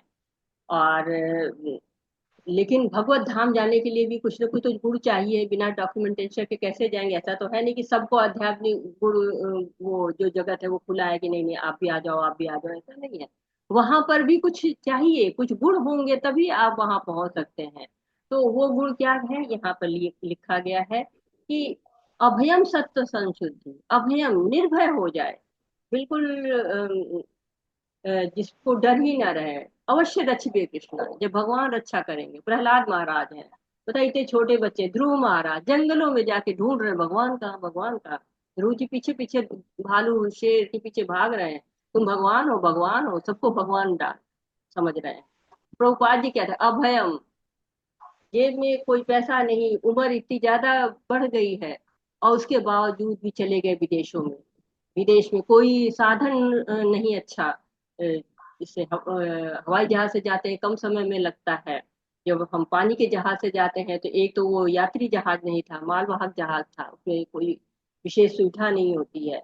और साथ ही वहां पर समुद्र की बीमारियां होती हैं, उनको स्वयं 2 बार हार्ट अटैक आए। तो ऐसे क्या होता है कि अभयम, भगवान रक्षा कर, आत्मशुद्धि, भगवान की भक्ति क्या शुद्धि कारक है, शुद्ध कर देती है।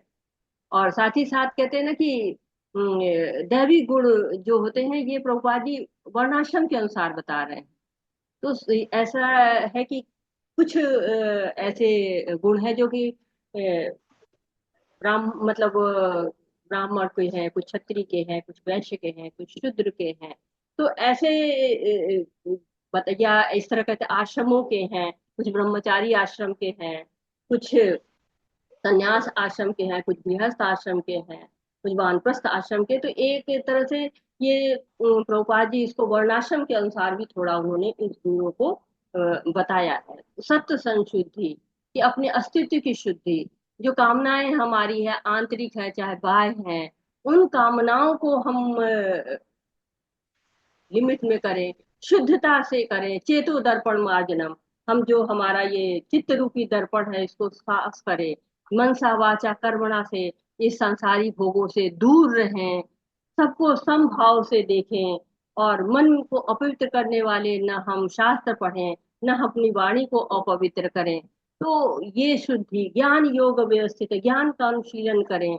जब हम कहीं भी जाते हैं तो हम कुछ पत्रिकाएं लेके जाएं, जैसे प्रभुपाद जी की जो है छोटी छोटी बुक्स है उनको लेके जाएं, उनको पढ़ें।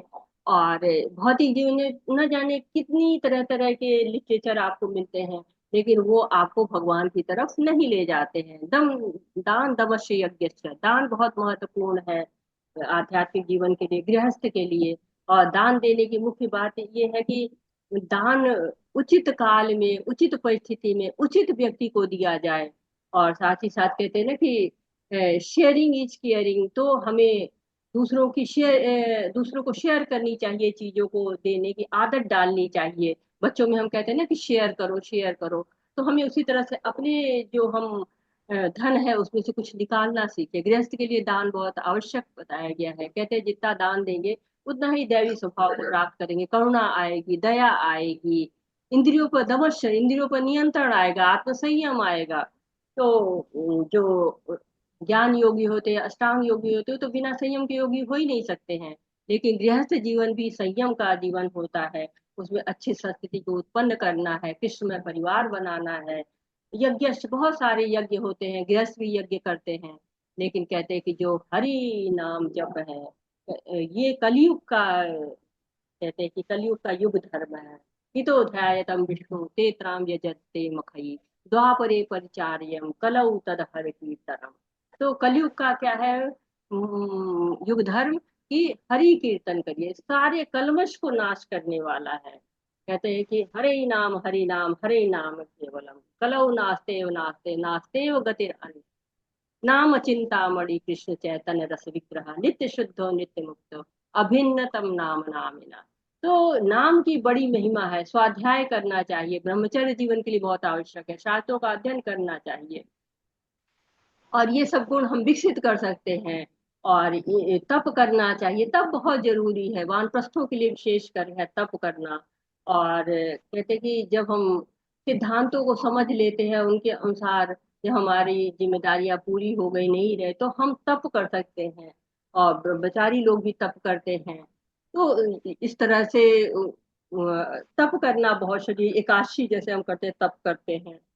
बहुत सारे हम जो त्योहार मनाते हैं उनके लिए बहुत सारी व्यवस्थाएं करते हैं, उनसे तप करते हैं। सरलता क्या है, जब हम बीमार हैं तो दवा लेनी चाहिए, वैसे ही जब हम कलुषित है तो हमें शुद्ध होने की प्रक्रिया अपनानी चाहिए।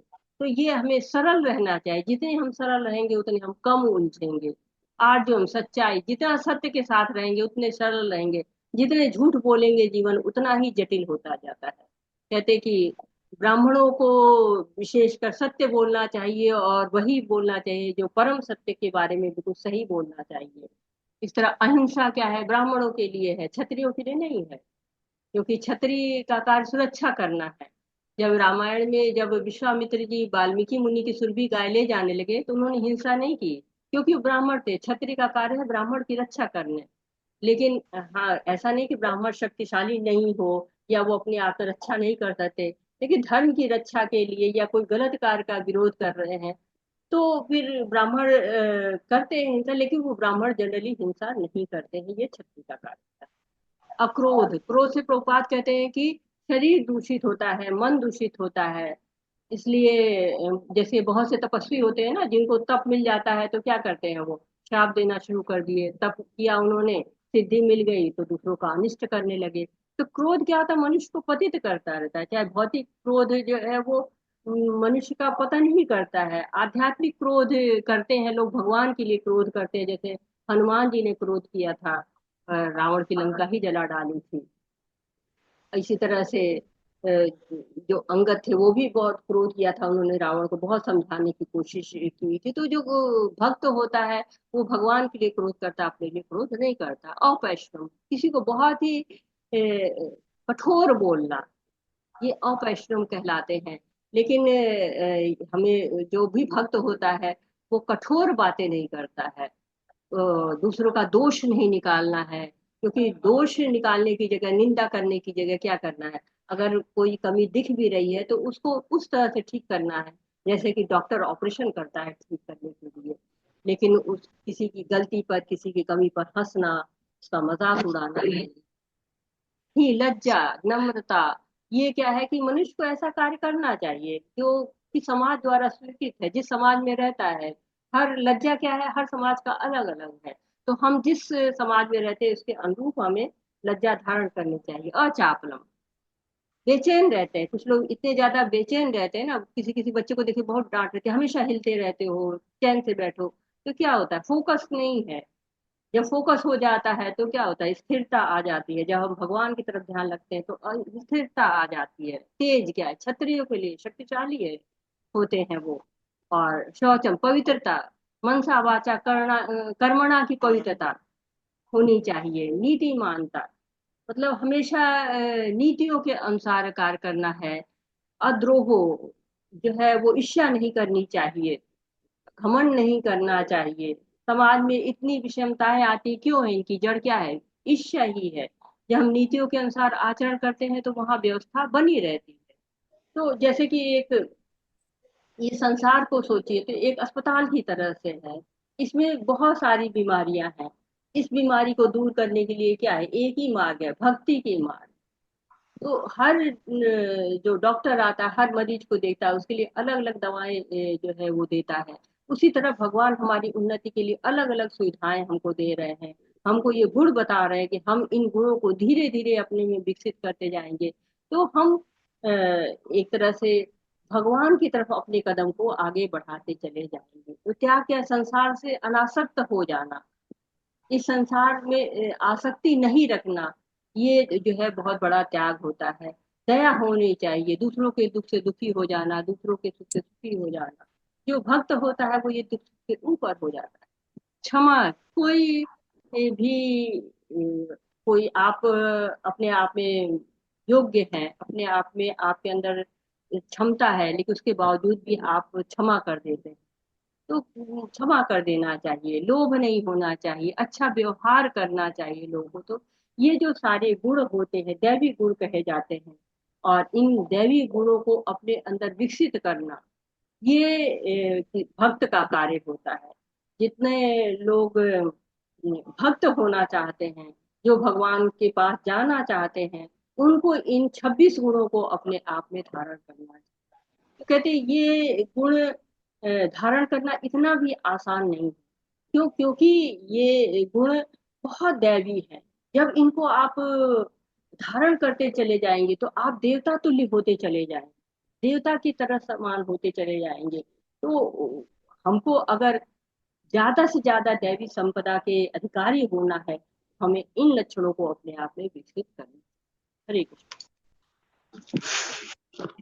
हरे कृष्णा। दम्भो दर्पोऽभिमानश्च क्रोध पारुष्यम् एव च अज्ञानं चाभिजातस्य पार्थ सम्पदम् आसुरम्। हरे कृष्णा।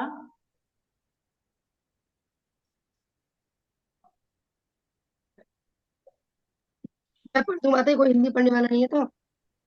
नहीं, वो स्क्रीन पे नहीं आ रहा है शायद। मैं पढ़ दूं माता जी?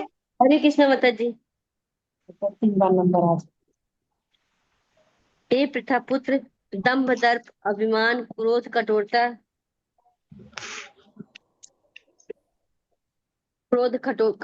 तथा अज्ञान ये आसुरी स्वभाव वाले के गुण हैं।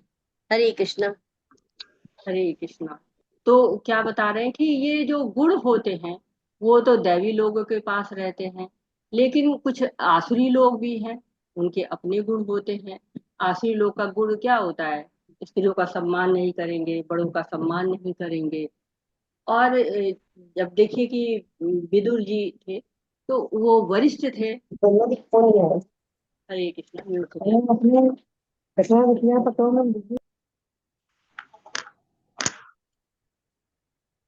तो विदुर जी वरिष्ठ थे, लेकिन उसके बाद दुर्योधन ने उनका जो है वो नहीं सम्मान किया और उनको समझाना चाह रहे थे कि देखो तुम जो कर कर रहे हो दुर्योधन, इससे सारा कुरुवंश का नाश हो जाएगा। लेकिन दुर्योधन क्या करता है? अपशब्द बोलकर सभा से बाहर निकाल देता है, और सभा से ही नहीं, हस्तिनापुर से बाहर निकाल देता है।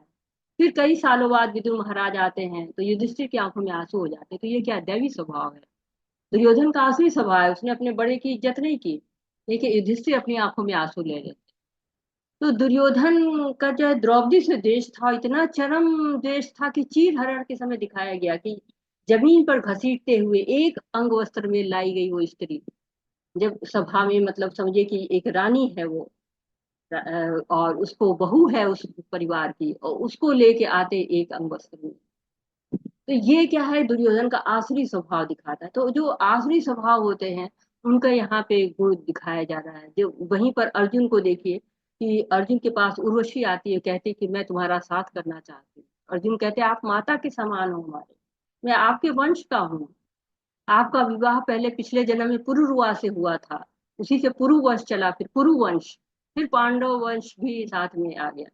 तो उससे मतलब वो इतनी क्रोधित हुई कि उसने अर्जुन को श्राप दे दिया, लेकिन अर्जुन ने श्राप ले लिया, लेकिन उस स्त्री का अपमान नहीं किया। इसी तरह जब अज्ञातवास में अर्जुन जी थे तो उन्होंने बृहंगला का रूप धारण किया था, और जो राजा विराट थे उनकी पुत्री उत्तरा को नृत्य सिखाते थे। उत्तरा 16 साल की थी। जब पता चला राजा विराट को कि अरे ये तो अर्जुन है, तो उन्होंने कहा कि आप इसको पत्नी के रूप में स्वीकार करिए। तो अर्जुन ने कहा नहीं, ये मेरी पुत्री के रूप में है, मैं इसका टीचर हूँ, मैं इसका गुरु हूँ। तो ये मेरी पुत्री, हाँ मेरा बेटा मन्यु जरूर 16 साल का है, मैं उससे इसके जो है विवाह करा देता हूँ, और दोनों का विवाह करा दिया उन्होंने। तो ये जो गुण, आसुरी गुण और दैवी गुणों में अंतर यही होता है। तो दंभ भी है उनके अंदर। दंभ क्या है नहीं, आपके अंदर वो क्षमता नहीं है, आप ईश्वर नहीं है, लेकिन आप क्या कहते हैं? मैं ईश्वर, मैं जो है मैं ईश्वर हूँ, मेरे जो है सब लोग कहना मानो, अहंकार रहता है।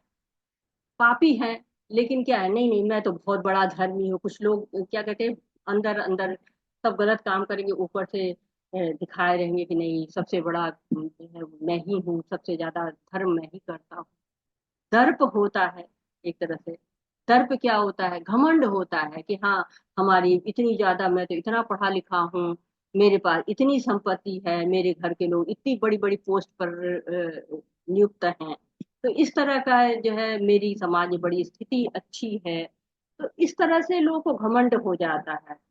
अब देखिए, इंद्र देवताओं के राजा हैं, लेकिन उनके भी पोस्ट बदलते रहते हैं, हमेशा दूसरे इंद्र आते रहते हैं। और वर्तमान में जो पुरंदर हैं वो इंद्र हैं।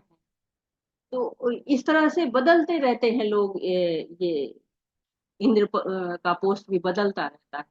लेकिन तब भी लोगों को घमंड हो जाता है कि नहीं, जानते हैं कि आज ये नौकरी हमारी है, कल नहीं रहेगी। आज ये पोस्ट हमारी है, नहीं रहेगी। आज हम एमपी है, एमएलए हैं, प्रधानमंत्री है, मंत्री जो भी है, कल हम नहीं रहेंगे। इसके बाद भी वो रहता है घमंड कुछ लोगों, सबको नहीं रहता, कुछ लोगों को रहता है। अभिमान क्या है? मान की अभिलाषा, सम्मान की भूख रहती है। जैसे प्रजापति दक्ष को था कि शिव जी ने नमस्कार नहीं किया तो बुरा मान गए। तो इस तरह का जो गुण होता है लोगों के अंदर, कि दम्भ होता है, दर्प होता है, अभिमान होता है, ये आसुरी गुण कहलाता है। आसुरी दर्शन होता ही क्या है? यही दर्शन होता है कि हाँ, कोई भगवान नहीं है, अपने आप से ही इस पृथ्वी का निर्माण हो गया। Darwin theory, big bang theory, न जाने कौन कौन से सिद्धांत हैं, भगवान के अस्तित्व को नकार नकार देते हैं। रावण कहता है मैं भगवान हूँ, हिरण्यकश्यप कहता है मैं भगवान हूँ। अब रावण को देखिए, कुंभकर्ण ने समझाया, विभीषण ने समझाया, मंदोदरी ने समझाया, लेकिन कहाँ माने वो। तो इस तरह के जो गुण होते हैं, गुण नहीं कहेंगे बल्कि इस तरह के जो अवगुण होते हैं, ये कहते हैं, क्रोध होता है उनको, बहुत ज्यादा क्रोध। तो मतलब आप देखा है कि कितना क्रोध होता है जो लोग आसुरी गुणों में होते हैं, बहुत क्रोध आता है। लेकिन ऐसे ही होता है ना, जैसे लकड़ी होती है, उसको अग्नि लगा दीजिए तो फिर वो लकड़ी को ही जला देती है। वैसे इनका जो क्रोध होता है, ये खुद अपना ही नाश करते चले जाते हैं, चाहे दर्प के द्वारा, चाहे घमंड के द्वारा, चाहे अहंकार के द्वारा। ये अपने आप का ही नाश करते जाते हैं। कहते हैं ना कि आसुरी गुण संसार में बांधने वाले फल होते हैं। तो ऐसे लोग संसार में ही बंधते चले जाते हैं। पारुष्यम होता है, जब क्रोध जो होता है, उसमें आदमी खराब बोलना शुरू हो जाता है, कठोर हो जाता है, वाणी में इतना कठोर हो जाता है, शरीर की भाव भंगिमाएं गलत हो जाती हैं। तो उस कठोरता को जो दिखाते हैं, उसमें आप दूसरे के प्रति दया को खत्म हो जाती है, क्षमा व्यवहार खत्म हो जाते हैं, विनम्रता समाप्त हो जाती है। तो ऐसे लोग को कहते हैं ना कि दैवी जो गुण होते हैं वो लोग ज्ञान प्राप्त करते हैं। जो कि आसुरी लोग होते हैं वो अज्ञान में रहते हैं, भौतिकता में रहते हैं, आध्यात्मिक ज्ञान उनको होता ही नहीं है। और ऐसे लोग अपने आप के लिए क्या करते हैं? अज्ञानम चाभिजात पार्थ संपदम आसु, ये सारे जो गुण है, दम्भ है, दर्प है, अभिमान है, क्रोध है, कठोरता, ज्ञान है, ज्ञान इनको नहीं होता, इनके अपने ही ज्ञान होता है। उस ज्ञान में ये फूले नहीं समाते हैं, जबकि वो ज्ञान इनको केवल पतन की तरफ बढ़ाता है। कहीं भी आप उनको सही रास्ता नहीं बताता, क्योंकि उस पर अविद्या का प्रभाव रहता है, तमोगुण का प्रभाव रहता है, पर्दा पड़ा रहता है। कहते हैं ना, अकल पर पर्दा पड़ गया है, तो वो पर्दा पड़ा रहता है। ये सारे गुण आसुरी कहलाते हैं। हरे कृष्ण।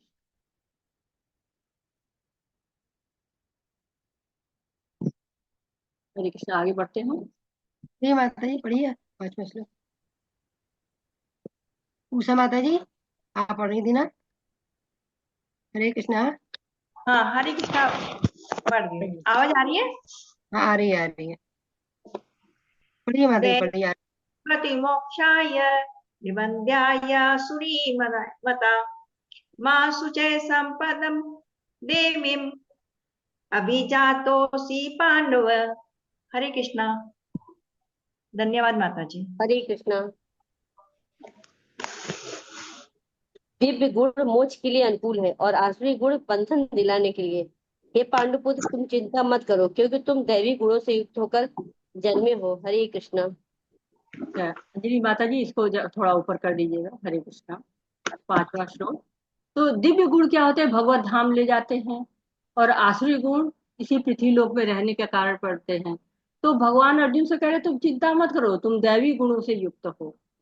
भगवान अर्जुन को उसकी स्थिति बता रहे हैं कि भगवान की शक्ति के कारण तुम भले इस मोहित अवस्था में हो, लेकिन तुम्हारा ये गुण नहीं है, तुम साधारण मनुष्य नहीं हो, तुम भगवान के पार्षद हो। कहते हैं बहुनी में व्यतीतानि जन्मनि तब चार्जुन तान्य वेद सर्वाणी न तुम वेद परंतम। तो तुम तुम क्या हो कि बहुत ही जन्म तुम्हारे और हमारे हुए हैं, और हम, हरे, सही, तो तुम चिंता मत करो, तुम दैवी गुणों से युक्त होकर जन्मे हो, और तुम मोक्ष के लिए बिल्कुल अनुकूल हो। हरे कृष्ण।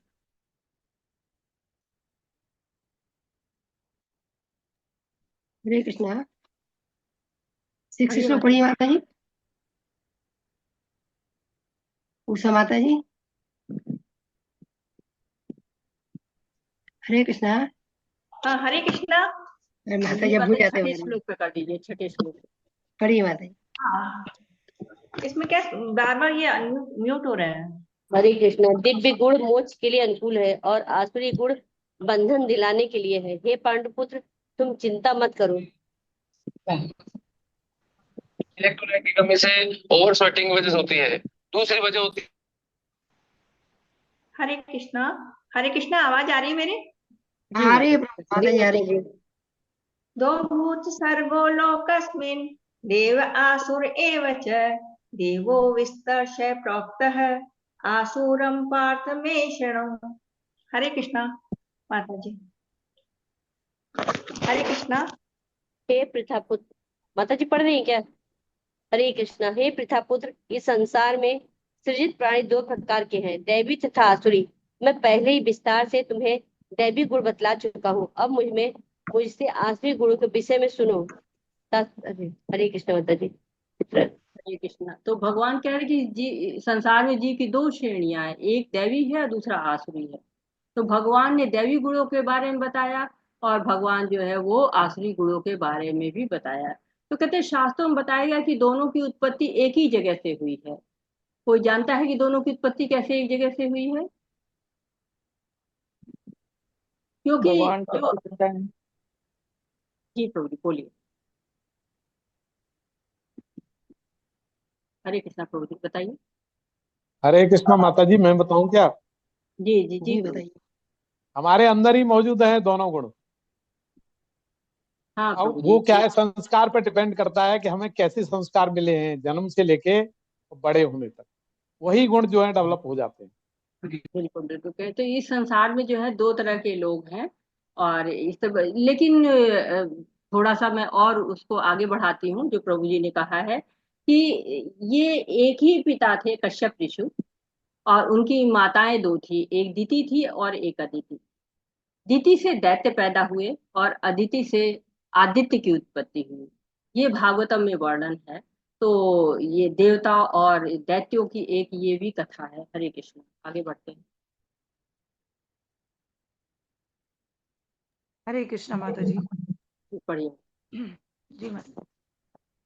प्रकृतिं च निवर्तिं च जना न विदुरासुरा, न शौचं नापि चाचारो न सत्यन्तेषु विद्यते।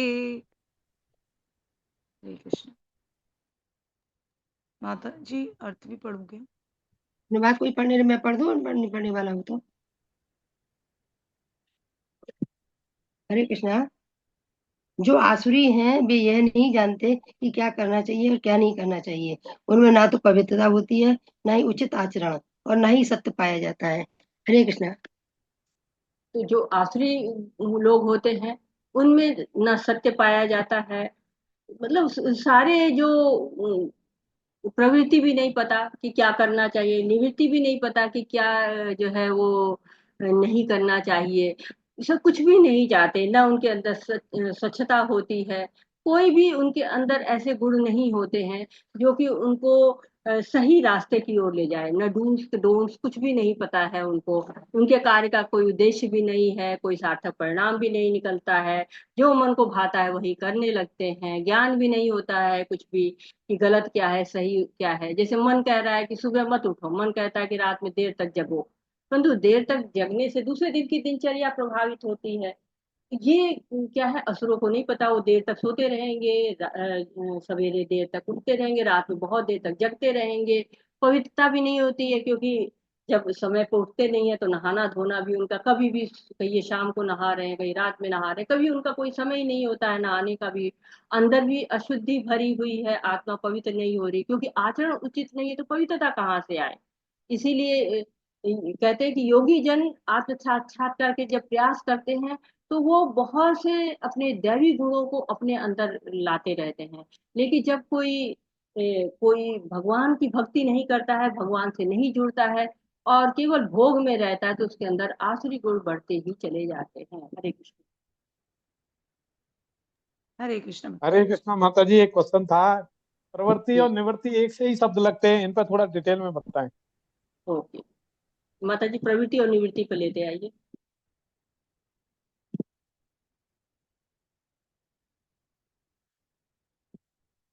प्रवृत्ति च निवृत्ति, देखिए दोनों क्या है, दोनों का एक आप एक सा लगता है। क्यों लगता है? क्योंकि एक है कि प्रवृत्ति करना चाहिए, मतलब एक तो है कि सवेरे जगना चाहिए, ठीक है, ये प्रवृत्ति है। निवृत्ति क्या है? देर तक सोना नहीं चाहिए। दोनों का मतलब क्या हुआ? एक ही मतलब है ना प्रभु जी? माता जी, प्रवृत्ति जी हो गया माता जी। करने योग्य है और निवृत्ति हो गया निवृत्ति में जो करना करने चाहिए योग्य नहीं है। निवृत्ति नहीं करना चाहिए, तो अब सवेरे उठना चाहिए और रात में जो है वो देर तक नहीं जगना चाहिए। क्या हुआ? मतलब सवेरे जल्दी उठिए आप, है ना?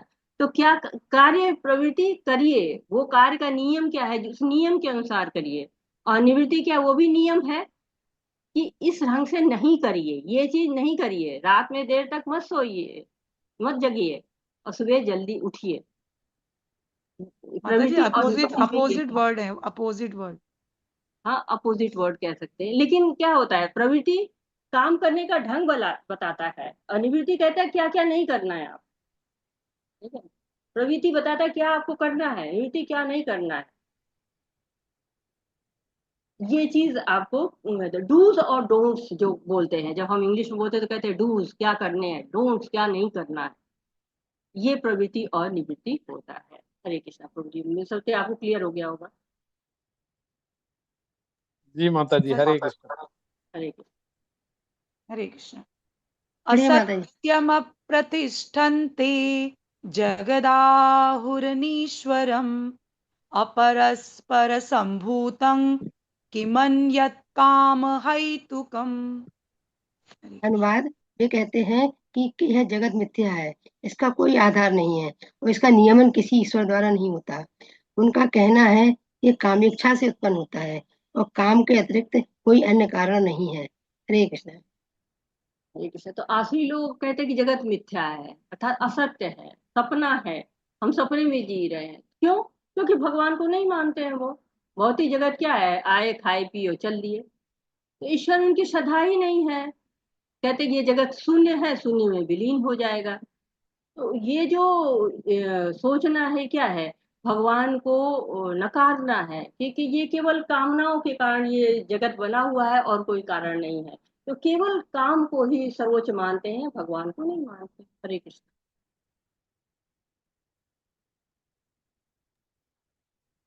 हरे कृष्ण। एतान् दृष्टिमवष्टभ्य नष्टात्मानोऽल्पबुद्धयः प्रभवन्त्युग्रकर्माणः क्षयाय जगतो हिताः। हरे कृष्णा। अनुवाद, ऐसे निष्कर्षों का अनुगमन करते हुए आसुरी लोग जिन्होंने आत्मज्ञान खो दिया है और जो बुद्धिहीन है, ऐसे अनुपयोगी एवं भयावह कार्यों में प्रवृत्त होते हैं जो संसार का विनाश करने के लिए होते हैं। हरे कृष्ण। हरे कृष्णा। तो ये केवल संसार का विनाश करते हैं, ऐसे कार्य करते हैं, बुद्धिहीन है भगवान कह रहे हैं। बहुत स्ट्रांग वर्ड यूज करते हैं कभी कभी भगवान। जैसे आज की शिक्षा है, इतने ये बम वो बम, ये मिसाइल वो मिसाइल बनाया जाता है। क्यों? क्योंकि संसार का विनाश ही हो जाए। लगातार युद्ध हो रहे हैं और युद्ध को लोग बढ़ा रहे हैं ताकि शस्त्र बिके। तो ये बुद्धिहीन लोग का ही कार्य है और ये कार्य उनका क्या है, अनुपयोगी है, किसी उपयोग का नहीं है। हरे कृष्ण। हरे कृष्ण। काममाश्रित्य दुष्पूरन् दम्भमानमदान्विताः मोहात् गृहीत्वा सद्ग्राहन् प्रवर्तन्ते शुचिव्रताः। हरे कृष्णा। कभी न संतुष्ट होने वाले काम का आश्रय लेकर तथा गर्व के मद एवं मिथ्या प्रतिष्ठा में डूबे हुए आसुरी लोग इस तरह मोहग्रस्त होकर सदैव क्षणभंगुर वस्तुओं के द्वारा अपवित्र कर्मों का व्रत लिए रहते हैं। हरे कृष्णा।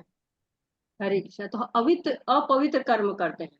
अब जरा सा आप अपने आप को नोट करते जाइए कि कितना काम का प्रयोग कहाँ कहाँ हो रहा है। आप देखिएगा कि इधर लगातार भगवान काम से संबंधित बात कर रहे हैं कि कामनाएं इच्छाएं समाप्ति नहीं होती, भौतिक भोग में जुटे रहते हैं लोग, हमेशा घमंड में झूठी प्रतिष्ठा में लगे रहते हैं। जैसे रावण था, बुद्धि बल का बहुत अभिमान था, सबने समझाया उसको, विभीषण ने, उनकी पत्नी ने, हनुमान जी ने, अंगद ने, सबने समझाया पर किसी की भी नहीं सुना उन्होंने। हरे कृष्ण। हरे कृष्ण।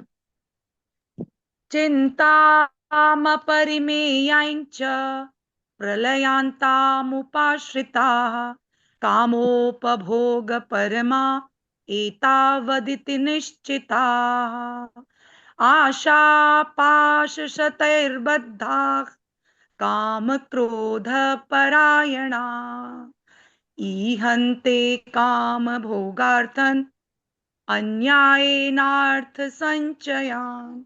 हरे कृष्ण। हरे कृष्णा। अनुवाद। उनका विश्वास है कि इंद्रियों की तुष्टि ही मानव सभ्यता की मूल आवश्यकता है। इस प्रकार मरण काल तक उनको अपार चिंता होती रहती है। वे लाखों इच्छाओं के जाल में बंद कर तथा काम और क्रोध में लीन होकर इंद्रिय तृप्ति के लिए अवैध ढंग से धन संग्रह करते हैं। हरे कृष्णा। हरे कृष्णा। तो कहते हैं ना, यही संस्प्रजा भोग्या दुखियो न एवते आदवंत कौन्तेय न तेषु रमता बुधा।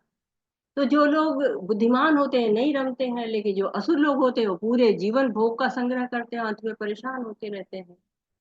तो ये जीवन के अंत समय में देखने में पता चलता है कि हाँ, कितना उन्होंने अपने जीवन में संग्रह किया है। लेकिन क्या है, सब छोड़ के यहीं पे जाना पड़ता है। मधुमक्खी है, शहद का बहुत संग्रह करती है, भालू आता है, शहद जो छत्ता तोड़ता है, सारा शहद पी जाता है। तो हरि नाम जो लेता है उसका सारा दुख भगवान हर लेते हैं।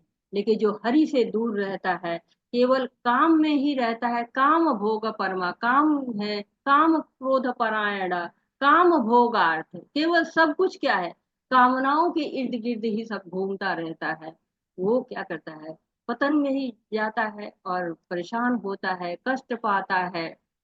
अब किसी के पास चंदन की लकड़ी है और फिर भी उससे खाना बना रहा है, तो क्या कर रहा है, दुरुपयोग कर रहा है। तो मानव जीवन मिला है भगवत धाम जाने के लिए, लेकिन वो कामनाओं में लगा हुआ है, तो वो जीवन को बर्बाद कर रहा है। हरे कृष्ण। हरे कृष्णा। इदं मद्य मया लब्धम् इमं प्राप्स्ये मनोरथम् इदम् अस्ति यदमपि मे भविष्यति पुनर्धनम् असौ मय्या हतः शत्रु हन्यस्ये चापरानपि ईश्वरः अहं भोगी सिद्धहं बलवान् सुखी आढ्यो अभिजानवानस्मि कोऽन्यस्ति सदृश मया यक्षे दास्यामि मोदिष्य इति विमोहिता। हरे कृष्णा। कृष्णा। आसुरी व्यक्ति, माता जी पढ़ूं क्या? पढ़ लीजिए। बढ़िया बात है। आसुरी व्यक्ति सोचता है आज मेरे पास इतना धन है और अपनी योजनाओं से मैं और अधिक धन कमाऊंगा। इस समय मेरे पास इतना है, किंतु भविष्य में ये बढ़कर और अधिक हो जाएगा। वो मेरा शत्रु है और मैंने उसे मार दिया है और मेरे अन्य शत्रु भी मार दिए जाएंगे। मैं सभी वस्तुओं का स्वामी हूँ, मैं भोक्ता हूँ, मैं सिद्ध, शक्तिमान तथा सुखी हूँ। मैं सबसे धनी व्यक्ति हूँ और मेरे आसपास मेरे कुलीन संबंधी है। कोई अन्य मेरे समान शक्तिमान तथा सुखी नहीं है। मैं यज्ञ करूंगा, दान दूंगा और इस तरह आनंद मनाऊंगा। इस प्रकार ऐसे व्यक्ति अज्ञानवश मोहग्रस्त होते रहते हैं। हरे कृष्णा।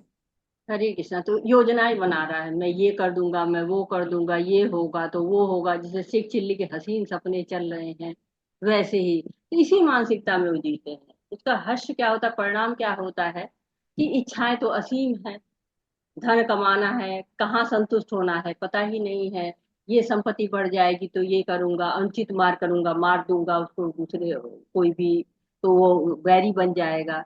जो सही रास्ता बताए वो परम शत्रु बन जाएगा।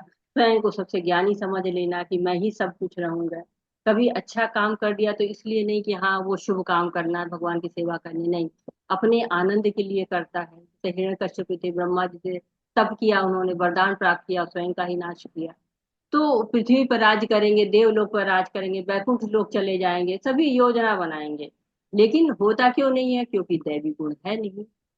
और आज का समय तो बहुत ही कंपटीशन का युग है, एक एक नंबर के लिए बच्चे कितनी जो है वो कंपटीशन करते हैं। तो ये कंपटीशन क्या होता है? धीरे धीरे कब ईश्याम बदल जाता है, कब पाप कर्म होने लगता है, कब इस पाप कर्म के दलदल में फंसते हैं। जैसे कंस था, भगवान को मारने की कितनी योजनाएं बनाता रहा, कितना बुद्धिमान अपने आप को समझता रहा, क्योंकि ये लोग क्या कहते हैं, स्वयं को ही बलवान और सुखी समझते हैं।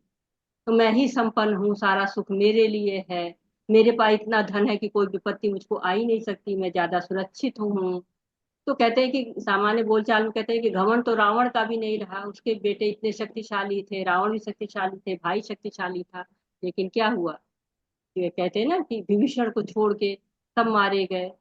तो कृष्ण ही मार सकते हैं, कृष्ण ही बचा सकते हैं। प्रहलाद को बचाया उन्होंने, हिरण्यकश्यप को मारा। लेकिन क्या होता है, आसुरी लोग इसी मानसिकता में जीते हैं, धन एकत्रित करते हैं, योजनाएं बनाते हैं, जो हमारे रास्ते में आएगा उसको समाप्त कर देंगे। प्रतिभाशाली लोग हैं, प्रतिष्ठित लोग हैं, शक्तिशाली लोग हैं, उनसे व्यवहार बनाते हैं, लेकिन क्या होता है, अंत में सब गंवा देते हैं और निम्न लोगों को प्राप्त होता है। हरे हरे कृष्ण। अनेकचित्त विभ्रांता मोहजाल समावृतः प्रसक्ता कामभोगेषु पतन्ते नरकेषु च। इस प्रकार अनेक चिंताओं से उद्विग्न होकर तथा मोह जाल में बंधकर वे इंद्रिय भोग में अत्याधिक आसक्त हो जाते हैं और नरक में गिरते हैं। हरे कृष्ण। हरे कृष्णा। तो एक तरह से क्या होता है कि वो केवल भ्रम जाल में रहते हैं, मोह जाल में समाये रहते हैं, मोह जाल से भ्रमित रहते हैं, खुद को शेष समझते हैं, मैं किसी के नीचे नहीं हूँ, मैं पर्याप्त हूँ, मेरे पास धन है, मान है, सब कुछ मेरे पास है, दंभ आ जाता है, दर्प आ जाता है। और कहते हैं कि वो कोई कार्य अगर भक्ति करते भी है तो केवल फेस लिफ्टिंग करते हैं, केवल कि मतलब हमारा चेहरा लोग को पहचान बनी रहे, भगवान के नाम का प्रचार प्रसार नहीं करते हैं, नियमों की चिंता नहीं, शास्त्रों की चिंता नहीं करते हैं, और तनाव में ग्रस्त होते रहते हैं और नरक में गिर जाते हैं। हरे कृष्ण। हरे कृष्ण। आत्मसंभाविता स्तब्धा धनमानं मदान्वितः यजन्ते नाम यज्ञस्ते दम्भेनाभिधिपूर्वकम्।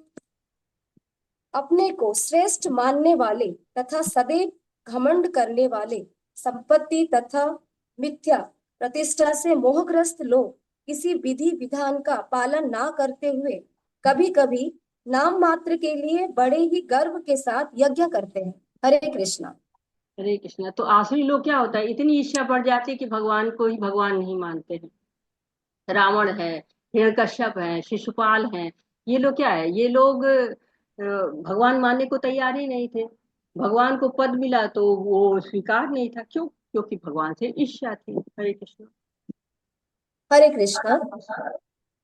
अहंकारं बलं दर्पं कामं क्रोधं च संश्रितः मामात्मपरदेहेषु प्रद्वेषन्तो अभ्यसूयकः। मिथ्या अहंकार, बल, दर्प, काम तथा क्रोध से मोहित होकर आसुरी व्यक्ति अपने शरीर में तथा अन्यों के शरीर में स्थित भगवान से ईर्ष्या और वास्तविक धर्म की निंदा करने लगते हैं। हरे कृष्णा माता जी, धन्यवाद। हरे कृष्ण। तो मिथ्या अहंकार होता है, बल होता है, काम होता है, क्रोध होता है। इससे क्या होता है, उससे उनके शरीर में तरह तरह के परिवर्तन होते रहते हैं, वो ईर्ष्यालु होते चले जाते हैं, द्वेष आने लगता है, धर्म की निंदा करने लगते हैं, शास्त्रों से कोई मतलब नहीं होता है उनका। हरे कृष्ण। हरे कृष्णा। ज्ञानेश प्रभु जी आप पढ़िए, ज्ञानेश प्रभु जी हरे आपका कृष्ण नंबर। माता। हरे कृष्ण। तान अहम द्विषतः क्रूरान संसारेषु नर अधमान क्षिपामि अजस्त्रम अशुभान आसुरीषु एव योनिषु। माता जी ये अनुवाद हाँ, पढ़ पढ़ूं? लीजिए, पढ़िए पढ़िए।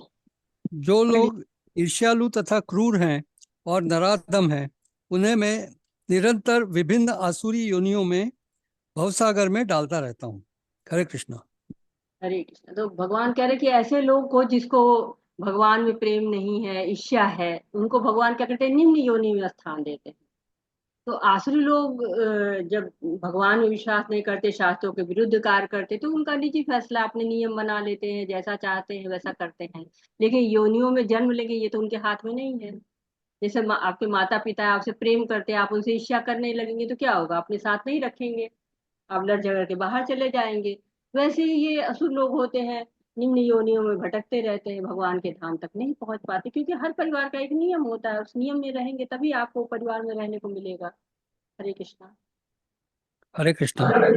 आसुरीम आसुरीम योनिमापन्नः मूढ़ा जन्मनि जन्मनि माम प्राप्यैव कौन्तेय ततो यान्त्यधमां गतिम।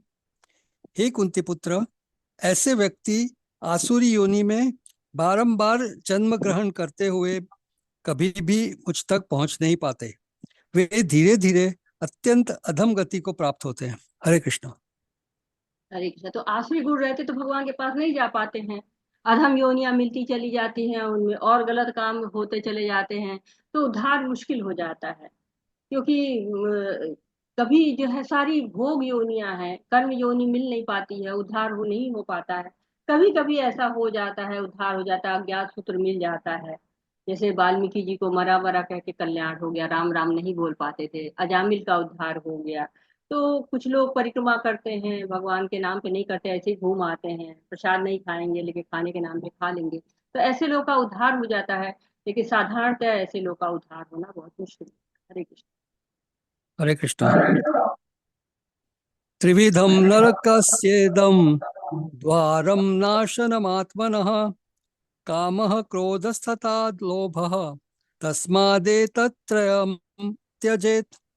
इस नरक के 3 द्वार हैं, काम, क्रोध तथा लोभ।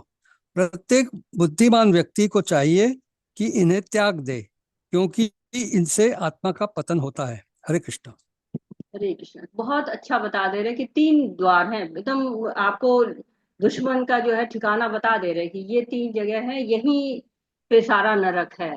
तो कहते हैं कि 3 तरह के नरक है। पहला तो वो नरक है जहाँ पे यातनाएं दी जाती हैं, दूसरा वो नरक है ये संसार, क्योंकि ये जीवन भी नारकीय जीवन हो जाता है। तीसरा नरक हमारे अंदर है, ये उस नरक की बात हो रही है जो हमारे अंदर है।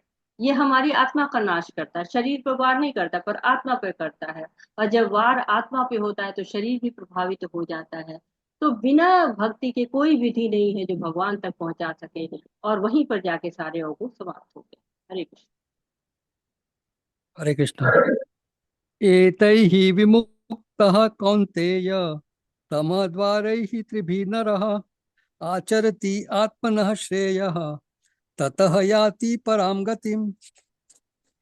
हे कुंती पुत्र, जो व्यक्ति इन तीनों नरक द्वारों से बच जाता है वह आत्म साक्षात्कार के लिए कल्याणकारी कार्य करता है और इस प्रकार क्रमशः परम गति को प्राप्त होता है। हरे कृष्ण। हरे कृष्णा। तो परम गति प्राप्त होने के लिए क्या है, इन सब से दूर रहना है, काम क्रोध लोभ ये सबसे दूर रहना है। तो जो ये सारे अवगुण यहीं से आरंभ होते हैं। तो पहले हम कामना करते हैं, जब कामनाओं की पूर्ति नहीं होती तो क्रोध आता है, क्रोध से फिर जो है लोभ आता है कि नहीं करके रहेंगे ये तो जरूरी होगा, और अन्य आसुरी गुण धीरे धीरे आते चले जाते हैं। तो हमें सावधान रहना होगा और दैवी गुणों का विकास करना चाहिए, जिससे कि हमको परम गति की प्राप्ति हो। क्योंकि जब हम अच्छे गुणों को अपनाने के लिए कार्य करते हैं, जप करते हैं, कीर्तन करते हैं, श्रवण करते हैं, तो हमारा उद्धार होता चला जाता है। हरे कृष्ण। हरे कृष्णा। यह शास्त्र विधिम उत्सृज्य वर्तते कामकारतः न सह सिद्धिम अवाप्नोति न सुखम न पराम गतिम जो शास्त्रों के आदेशों की अवहेलना करता है और मनमाने ढंग से कार्य करता है, उसे न तो सिद्धि, न सुख, न ही परम गति की प्राप्ति हो पाती है। हरे कृष्णा। सही है। तो शास्त्र क्या है? भगवान की वाणी है, भगवान के नियम है। धर्म क्या है? धर्म तू साक्षात भगवत प्रणीतम। तो धर्म साक्षात भगवान है, नियमों का पालन करना है, तो धर्म की अवहेलना नहीं करनी चाहिए। जैसे हम अपने पिता की बात मानते तो हम उन्नति करते हैं, वैसे हम जो शास्त्र परम पिता की वाणी है उसको धारण करते हैं तो हम कल्याण कर सकते हैं। कहते हैं ना, LIC का स्लोगन है, जीवन के साथ भी जीवन के बाद भी। तो जब हम शास्त्रों को पढ़ते उसके आदेशों का पालन करते हैं तो जीवन भी सुखमय हो जाता है, और उसके बाद जो हमें परम गति मिलती है वो भी सुखमय होती है। हरे कृष्णा।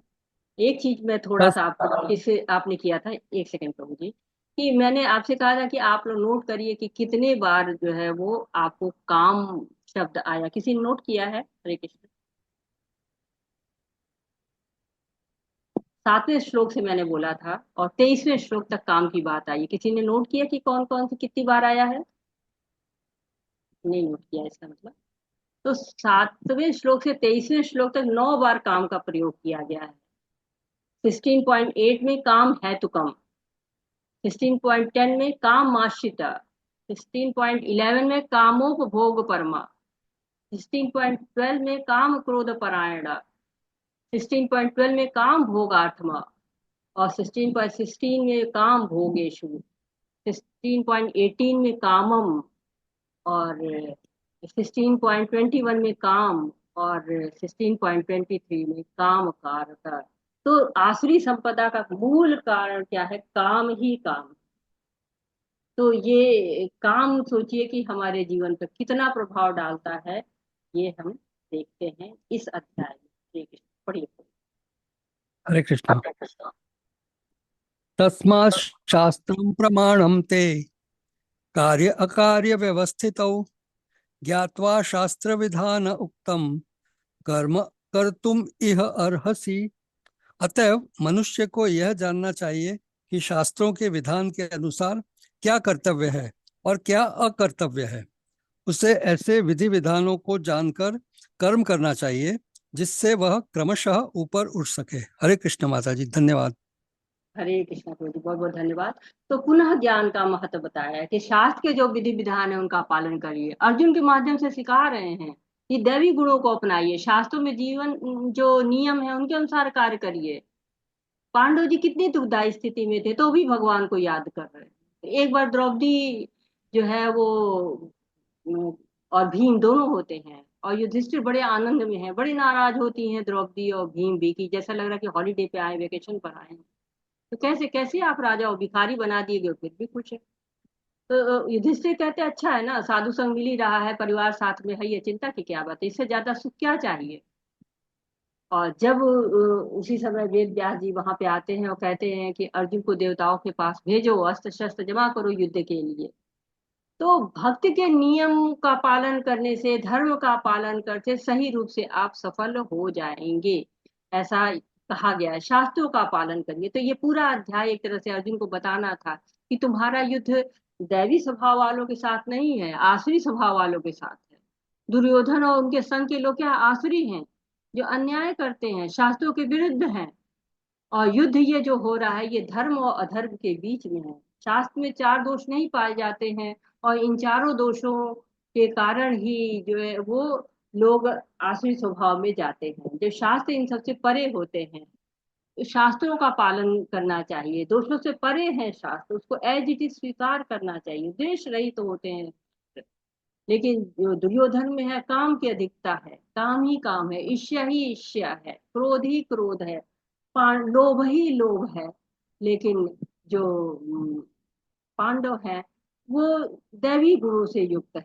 भगवान कह रहे कि तुम दैवी गुणों से युक्त हो, तुम अनग हो, ऐसा भगवान कह रहे हैं।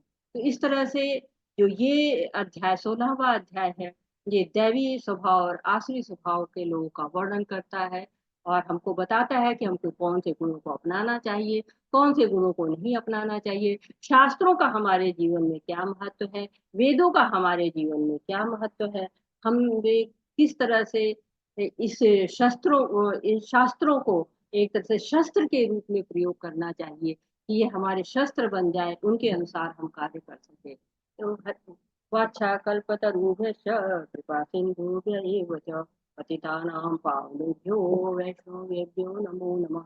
अनंत कोटि वैष्णव वृंद की जय। श्रील प्रभुपाद की जय। हरे हरे कृष्ण कृष्ण कृष्ण हरे हरे हरे राम राम हरे हरे सभी को हरे कृष्णा, सभी का बहुत बहुत धन्यवाद। अगर आपका कोई प्रश्न है, कोई सुझाव है तो हरे कृष्ण। हरे कृष्ण माता जी। हरे कृष्ण। हरे कृष्ण माता जी। हरे कृष्ण।